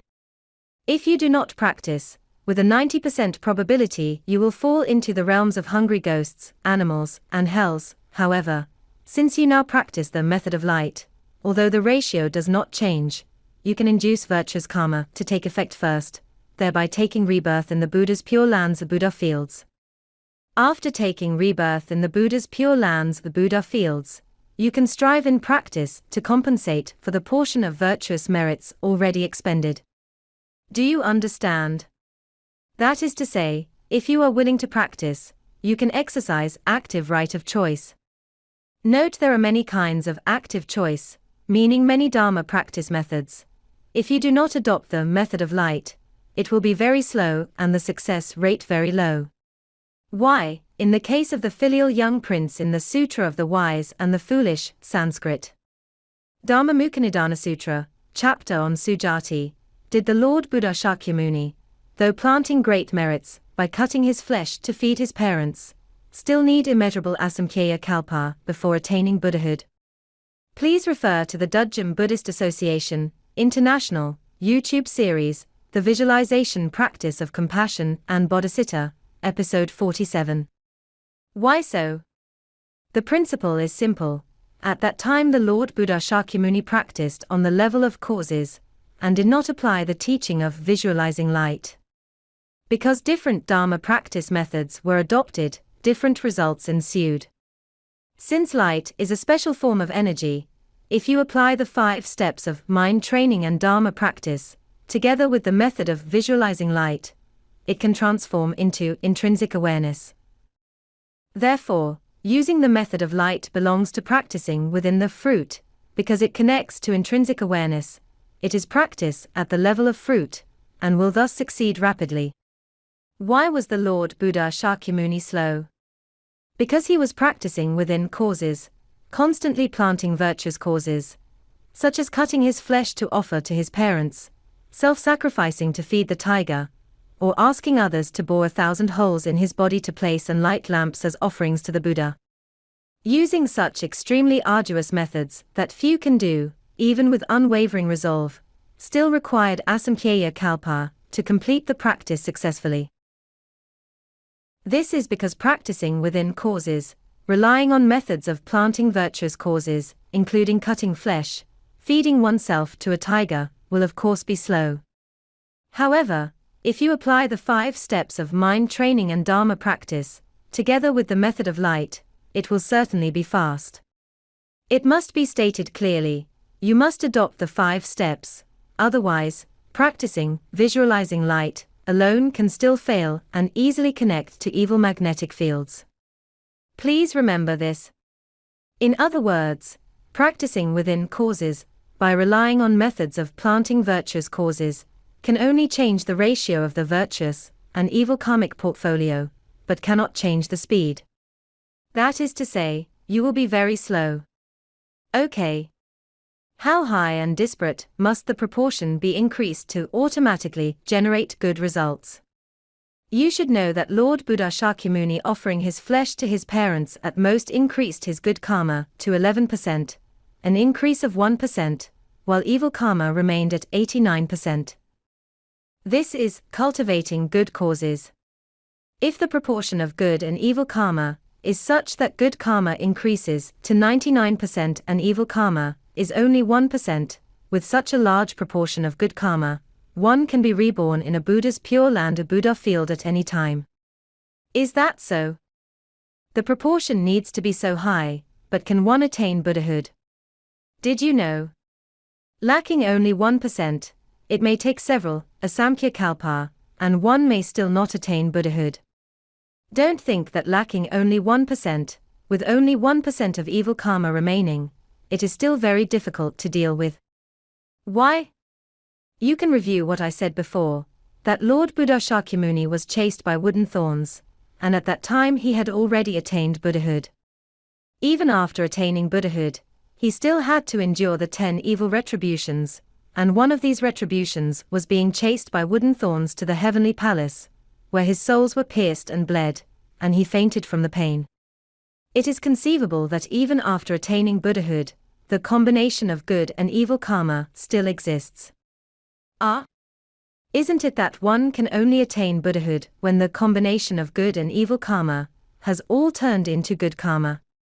Of course not. If that were the case, it would be very difficult to attain Buddhahood. So what should we do? We must use our existing good karma, even if it is only 10%. If used properly and with the right method, you can quickly attain Buddhahood in this very body.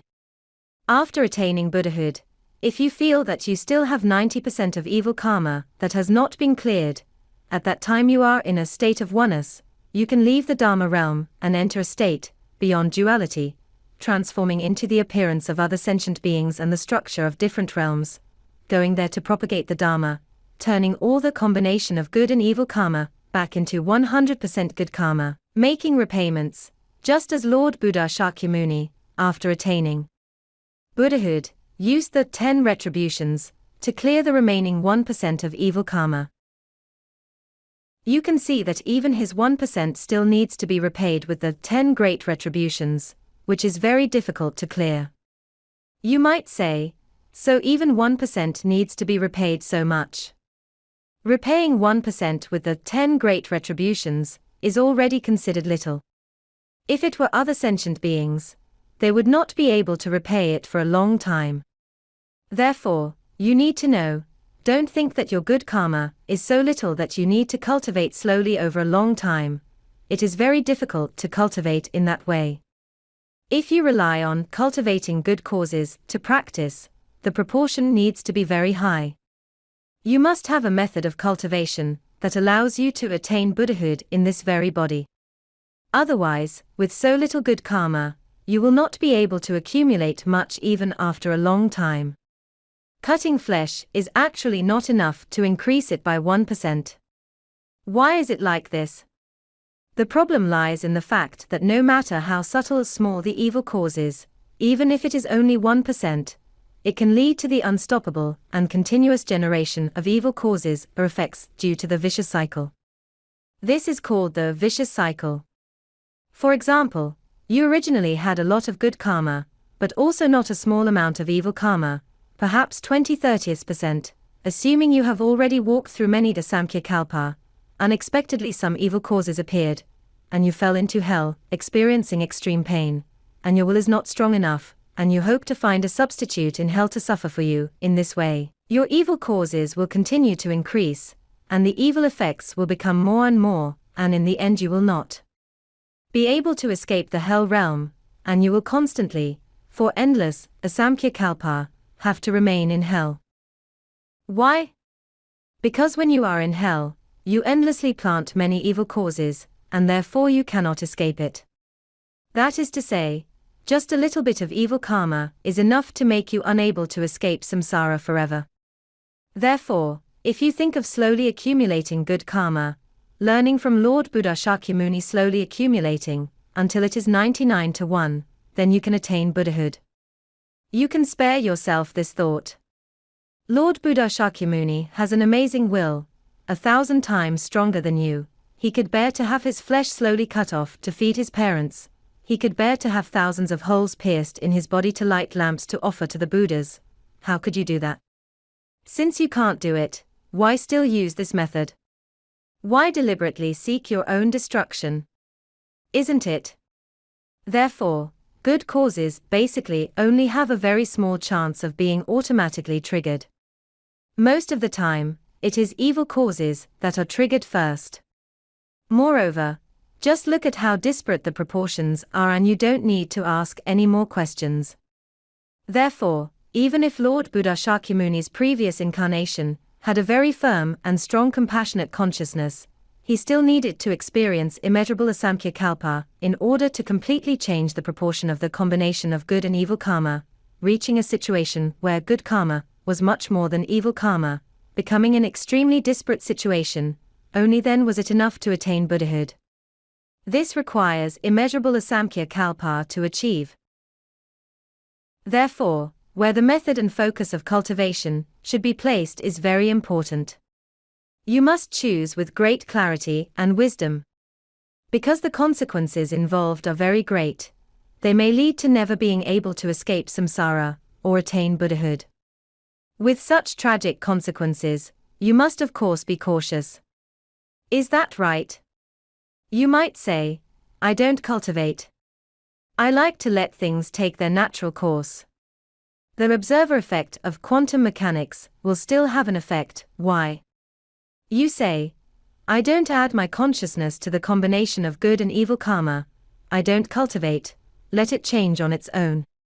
However, karmic creditors will add their consciousness to observe the combination of good and evil karma for you, and they will definitely trigger your evil karma, even if the proportion of good and evil karma is not disparate. What is triggered will definitely be the evil karma first, and you will certainly be doomed. Adding in the vicious cycle, your karmic creditors will have successfully taken revenge. That is to say, according to the observer effect of quantum mechanics, you will certainly not be able to escape. Regarding the combination of good and evil karma, not actively directing it with mind consciousness will certainly result in losing the initiative to control one's own destiny. Handing over the initiative to your karmic creditors is extremely unwise. What will be the outcome if you don't make any adjustments to the proportion of good and evil karma, and just let it take its natural course? Assuming that absolutely no sentient beings add their consciousness, or observer effect, to my combination of good and evil karma, the outcome will be that evil karma will continue to increase. Why? Because it is letting things take their natural course, and as I have said before, 99.999% of sentient beings have more evil karma than good karma, and the proportions are usually very disparate. If you let things take their natural course, your mind will definitely get worse and worse, and this is because when evil karma rises, you will inevitably become angry, blame others, and resent heaven and earth, and evil karma will therefore continue to increase, and your good and evil proportions will become even more disparate. That is to say, in the end you will definitely fall, and be reborn into the 3 lower realms. Therefore, if no mind consciousness observes, the combination of good and evil karma will manifest retribution and make you receive retribution based on the conditions that first triggered the combination of good and evil karma, the proportion of good and evil karma within you, the order in which you accumulated evil karma and the amount of time you did, and good karma and the amount of time you did. That is to say, letting things take their natural course is not a method. If you don't cultivate, or if you believe in other religions instead of cultivating the Buddhist holy Dharma, you won't even know this principle, and you are destined to have a very miserable end. You might say, that's not right. I have heard that some other religions say that believing in Jesus can get you into heaven. Some people have really seen dead relatives go to the heavenly realms. Later, I will explain this consequence. It is true, if your proportion of good karma is like winning the lottery and you can go to the heavenly realms, what will be the consequences? Later, I will tell you what this outcome will be. Therefore, we must use the most effective and fastest methods of cultivation, using the application of mind consciousness, thought power of visualization, combining intrinsic awareness as the focus of cultivation, to achieve the best results. Cultivation through sound can only serve as an aid. Why do I say this? Why is using sound, chanting mantras and reciting Buddha's names, only an aid? Now let me explain.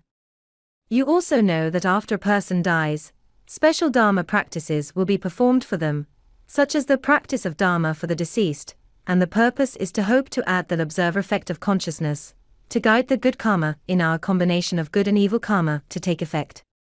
Therefore, the method of rescue using mind consciousness is the most important observation effect.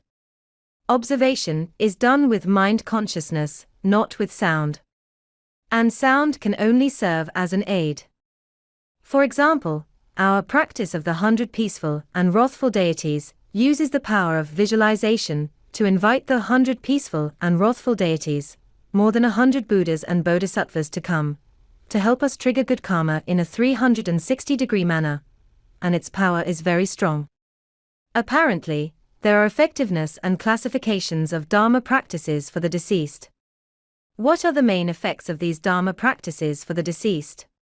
First, using mind consciousness, the thought power of visualization. If that Dharma practice is to be cultivated, then visualization is needed. That belongs to this Dharma practice. The main purpose of this Dharma practice is to trigger the retribution of good karma. Its effectiveness depends on the extent of coverage of the content of mind consciousness, thought power of visualization. What is the extent of coverage? To give an example, is the content of your visualization to visualize requesting the Buddhas and Bodhisattvas to help this sentient being generate good karma? Or is it to help this sentient being, assist him in visualizing so that he can personally trigger good karma? If he can add his own strength, this will be much stronger.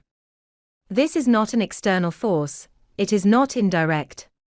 However, if the visualization in the Dharma practices of Dharma for the deceased is only to trigger good karma, and that sentient being has a lot of evil karma, and a large group of karmic creditors are looking for him, grabbing him and throwing him into hell and putting him in a pot of boiling oil.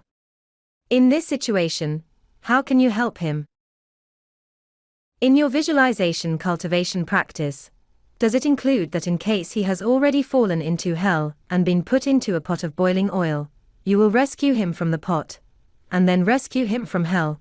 Does your visualization content include these?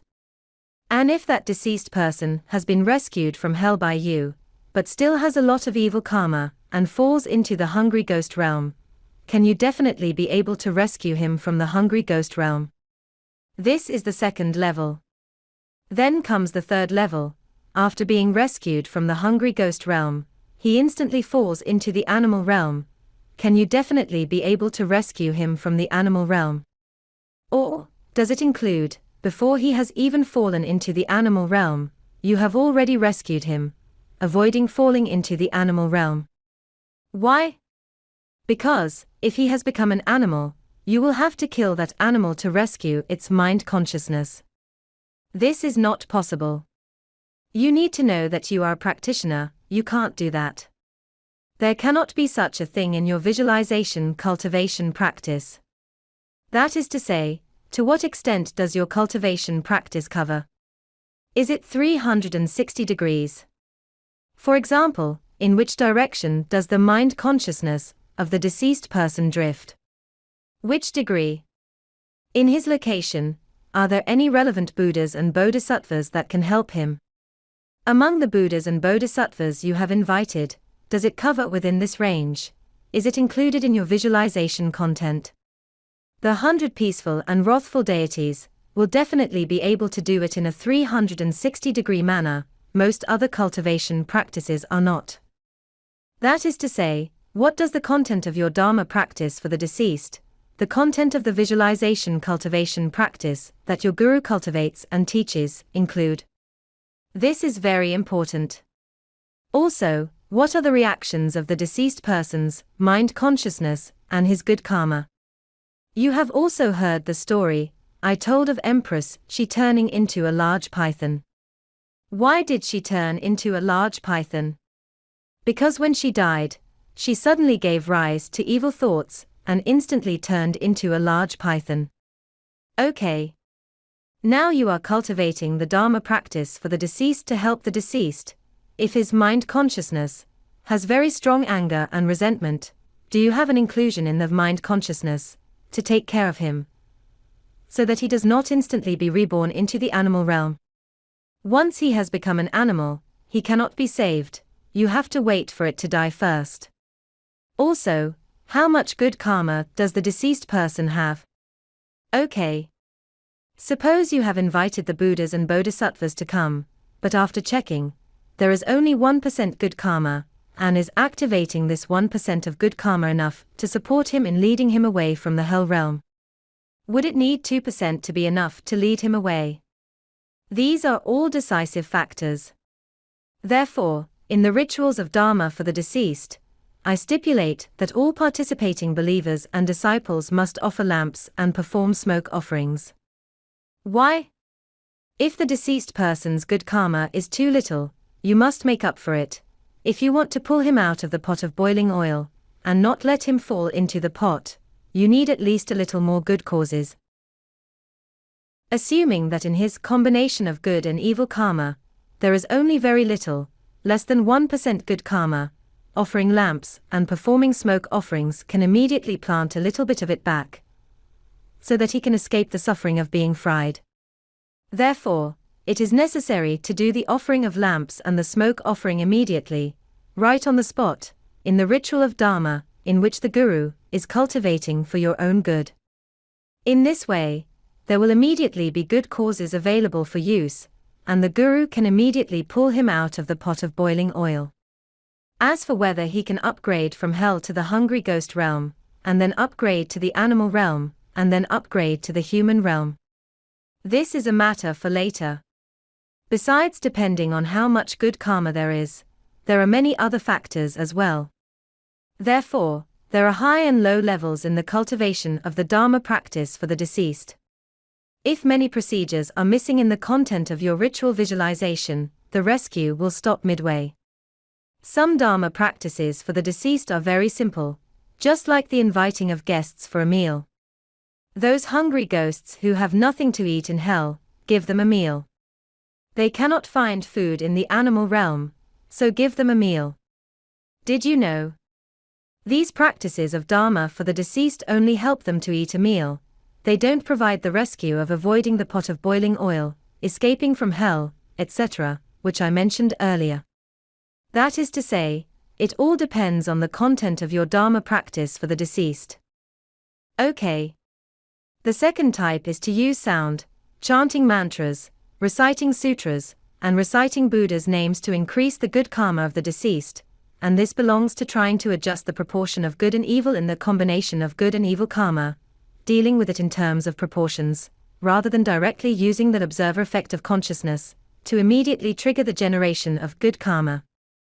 Some people will ask, my relatives have passed away. I have asked people to chant sutras, chant mantras, recite Buddha's names, will this help them? Of course it will help.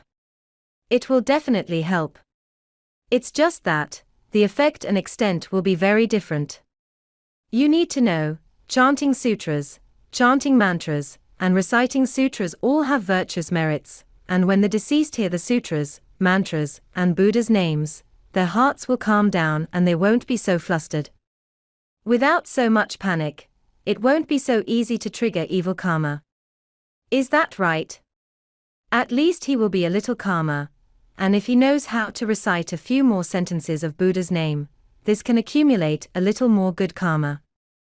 However, can it definitely help him trigger good karma to go to the Buddha's Pure Land Buddha field? This situation is very different.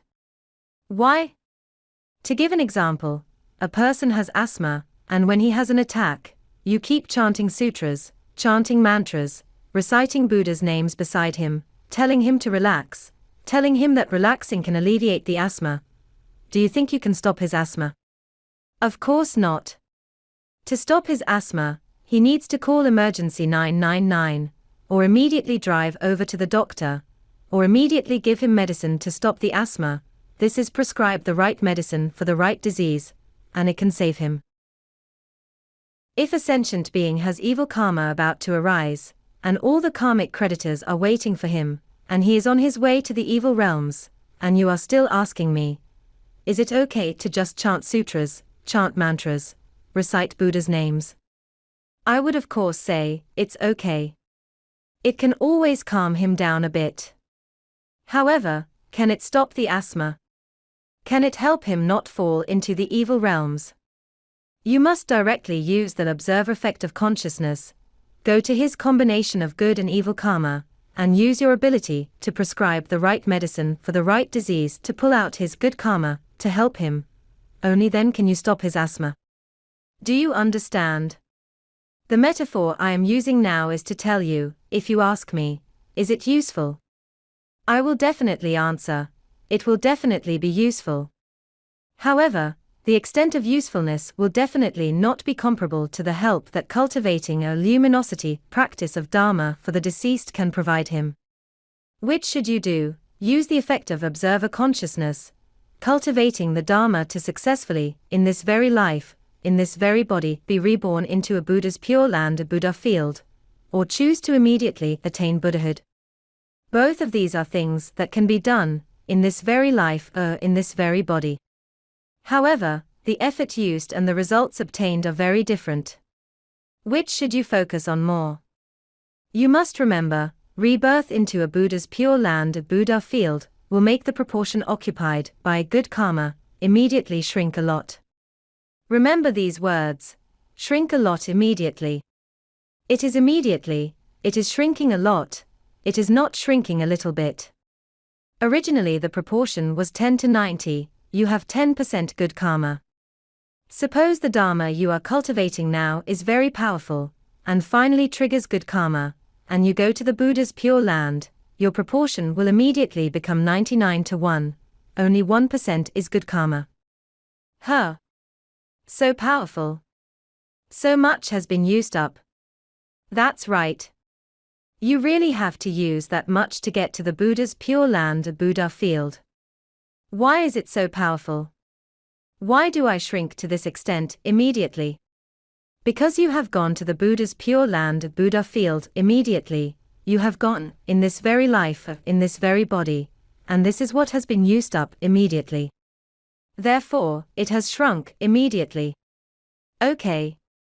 After rebirth in a Buddha's pure land, a Buddha field, it is too happy, you might say. Once I get there, I will continue to cultivate and accumulate good karma. No need to worry about the 99% that has been used up. You can enjoy longevity there and cultivate slowly. However, don't forget that it is the land of ultimate bliss, and because it is too happy there, the heavenly beings will lose their memory, making it difficult to cultivate and accumulate virtuous merits. The heavenly beings there are so wealthy that there is not even an opportunity to give alms. So how can they accumulate merits? How to accumulate virtuous merits? What merits can be accumulated? You might say, I will cultivate emptiness. You are too happy. What is emptiness? You have not yet understood it now. Do you think you will be able to understand it once you get to the heavenly realms?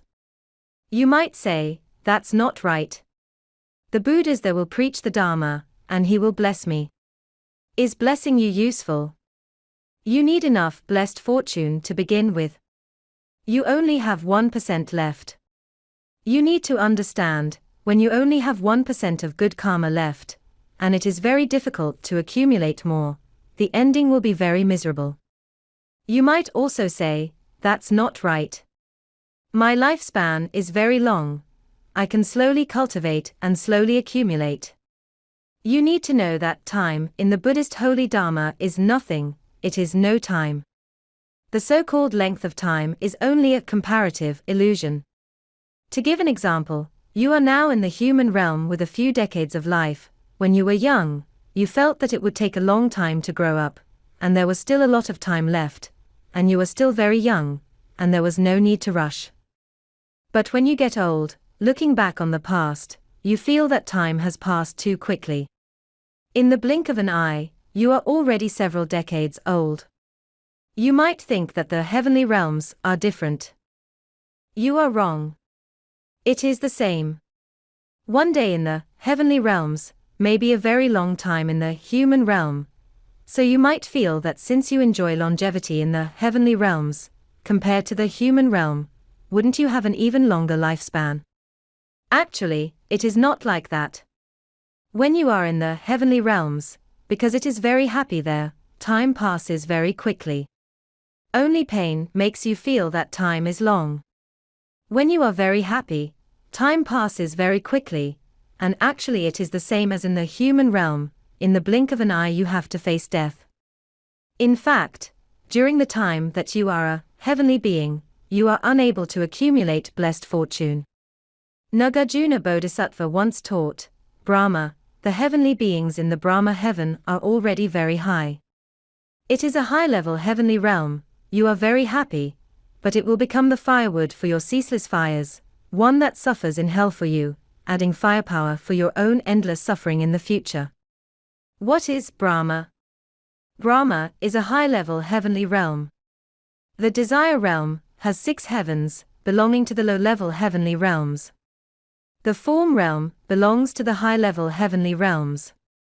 The formless realm is an even higher level. The form realm has 4 levels. The first level, the first dhyana heaven, is Brahma, and within it there are 3 heavens. He said, even if you are excellent and your meditational power is very high and you are able to go to Brahma, this is only adding firepower for future suffering. Why does he say this? Because sentient beings leave behind greed and desire, cultivate meditational power, and go to the heavenly realms, and are very happy there. However, in the future it will turn into suffering. He is adding fire for his own uninterrupted suffering. He will experience continuous suffering in the future. Why? The reason is very simple. When your good karma drops to 1%, evil karma is 99%. Your 1% of good karma will be used up very quickly. Why? Because in the heavenly realms you are receiving endless happiness and enjoying blessings.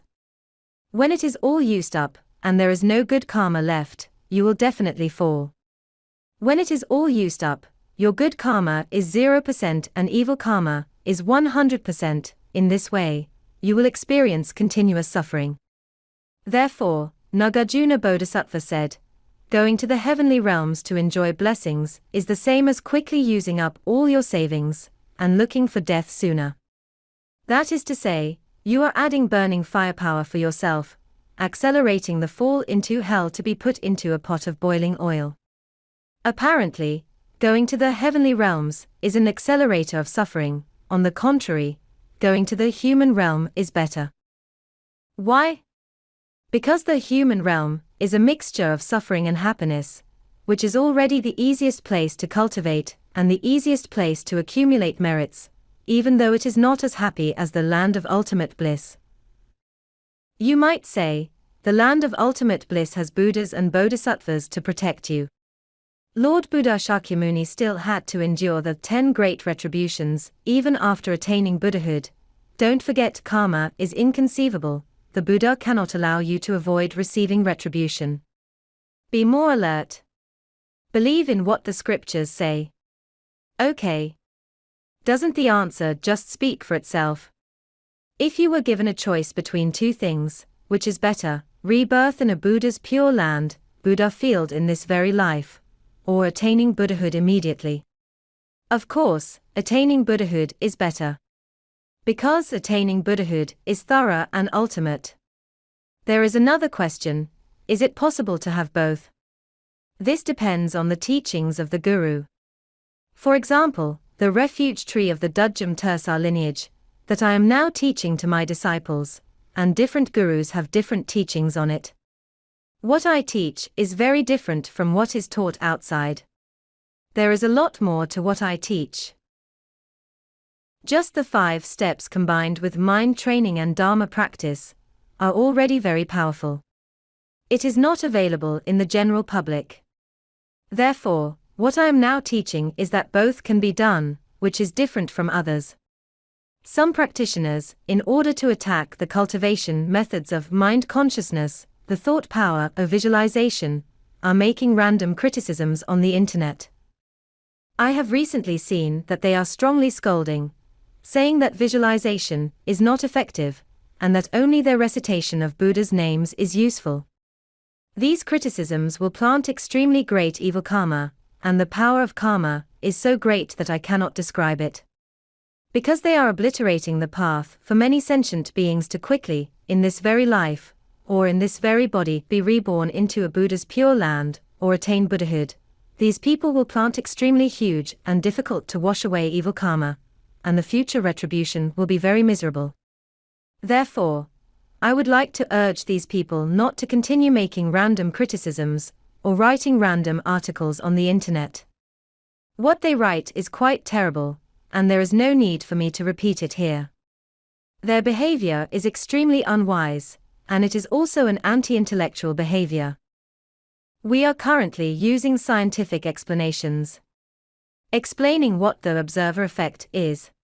Why is it that using mind consciousness for cultivation is the most important, and not using sound? In fact, I have already made a very detailed explanation, and used current science to explain it.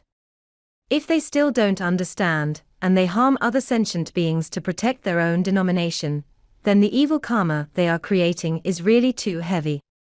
In episode 46, it was teaching disciples and believers how to accumulate the virtuous merits of escaping samsara and attaining Buddhahood, with 4 levels.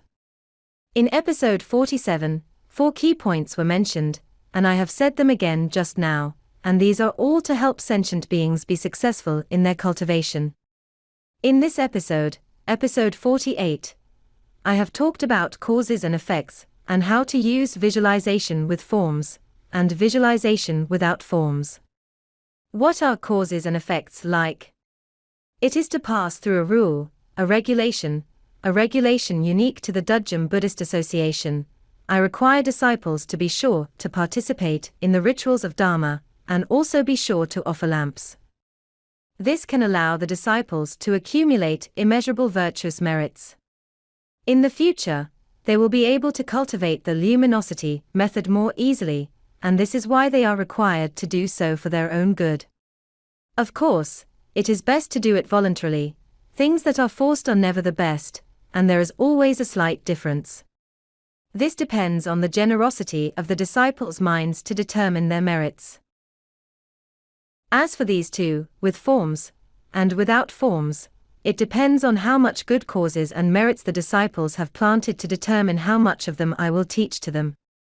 Not only that, even if he has enough merits to receive the teachings, whether he can successfully cultivate also depends on the depth of his merits.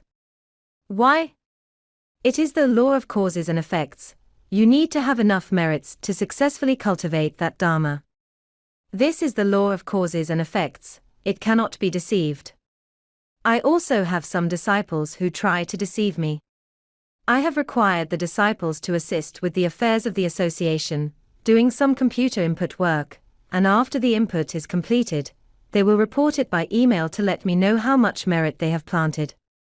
There was a newly joined disciple who, in order to deceive me, took the initiative to offer to help with the association's affairs, and at that time I agreed and arranged for him to be on duty doing computer input work.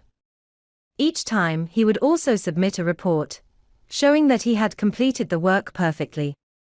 However, I felt a little strange. I always felt that he had not done it. The number of input serial numbers he reported was very strange, and in the end it was discovered to be false. It turned out that he did not do it himself, but only took what the Dharma brothers next to him had done. For example, if they had done it from 1 to 100, he would allocate 30 or 50 to himself, because he was the one who did the email report, and his Dharma brothers were unaware. When he emailed the report, he would list the Dharma brothers as having done it from 1 to 50, and that he himself had done it from 51 to 100. This is theft and deception. The evil cause of deceiving the Guru is extremely great, and its retribution is extremely miserable. Now, in addition to deception, there is also theft, and he is stealing the merits of the Dharma brothers, so the retribution is even more tragic.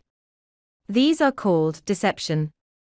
Even if you successfully deceive the Guru many times, in the end it will still be revealed. You don't need to know how the Guru knew about this.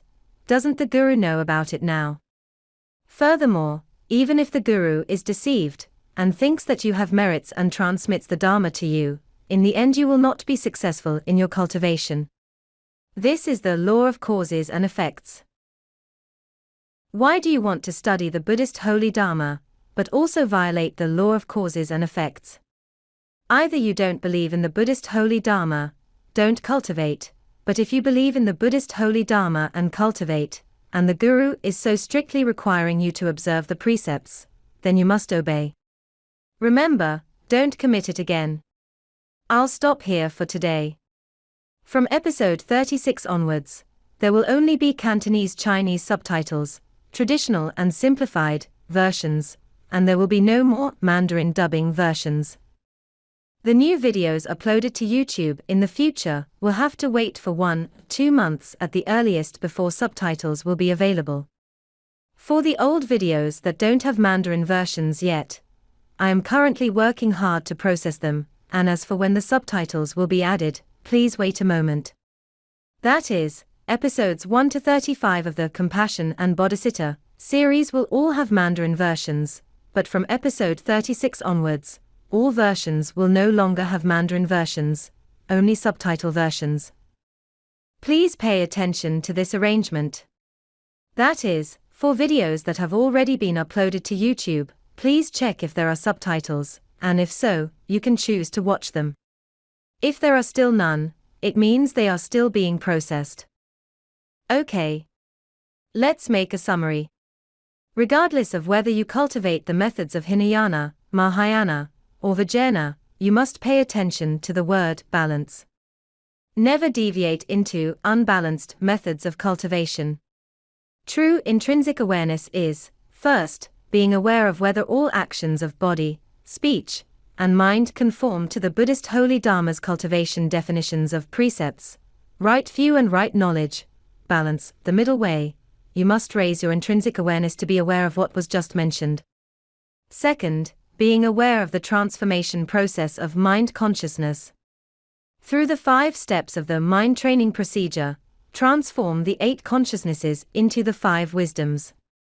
Third, being aware of the enhancement of the 5 wisdoms, and introducing them into the unitary state of emptiness, neither existence nor voidness. That is to say, the enhanced intrinsic awareness of the afflictions are indeed bodhi, that we cultivate, must be aware of at least these 3 items to be called having cultivated. The Sutra of the Garland says that cultivating these 10 beliefs, through 1 kalpa to 3 kalpa, can reach the level of initial residing, called the bodhisattva with initial resolute vows. 1 kalpa is equivalent to 4,320,000,000 years. The Sutra for Humane Kings says, walking the right path for 10,000 kalpa, its progress and retreat is uncertain, like light feathers following the wind, uncertain as to the east and west. So you must cultivate for 10,000 kalpa.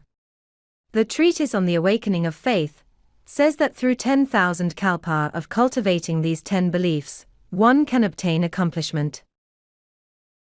If you hope to attain Buddhahood in this very life, or in this very body, the fastest way to cultivate the 10 beliefs is to be sure to use the mind training procedure, generate the 5 wisdoms, and combine them with the Diamond Sutra's pith instructions, non-abiding in notions, and not to abide anywhere in order to arouse one's awareness. Only then can you cultivate and obtain it. How fast will it be? It depends on the degree to which you apply those 5 steps of this mind cultivation and Dharma practice to determine the extent of the speed. The goal of the mind training procedure is to integrate the 10 beliefs into intrinsic awareness and train the generation of the 5 wisdoms. The 10 beliefs are 10 kinds of intrinsic awareness. We must enhance intrinsic awareness to non-abiding in notions and use this to cultivate the 10 beliefs. Using not to abide anywhere in order to arouse one's awareness, combining it with the 10 beliefs, thoroughly treat all difficulties and shortcomings in one's mind and daily life. Using not to abide anywhere in order to arouse one's awareness to perfect enlightenment. Non-abiding in notions is not the same as accepting, but doing nothing, but rather combining it with the 10 beliefs, doing it without clinging. Not to abide anywhere in order to arouse one's awareness means actively accepting, actively facing it, using agile awareness, to combine with the 10 beliefs, generating wisdom and illuminating all actions. In this way, we will be able to cultivate successfully. If we are able to accept all afflictions and problems, it means that the wisdom of equality has been generated. If you also add questioning, analysis, and root searching, you can generate the wisdom of discernment. If you are able to treat these afflictions, you can generate thus all-accomplishing wisdom. If you successfully generate the above 3 wisdoms, and successfully solve problems and correct shortcomings in mind, and there is no abiding in notions, then you can cultivate and obtain mirror-like wisdom. If you introduce the mirror-like wisdom into the unitary state of emptiness, neither existence nor voidness, and there is no abiding in notions, then you can cultivate and obtain the great perfection, generating the wisdom of Dharmadhatu. If we also combine compassion and bodhicitta to perfect this entire series, then you can cultivate and obtain 100% bodhicitta perfect enlightenment. You can attain Buddhahood. For more details, please refer to the Dudjom Buddhist Association's YouTube channel, the Compassion and Bodhicitta series, which has been explaining it from episode 20 until now.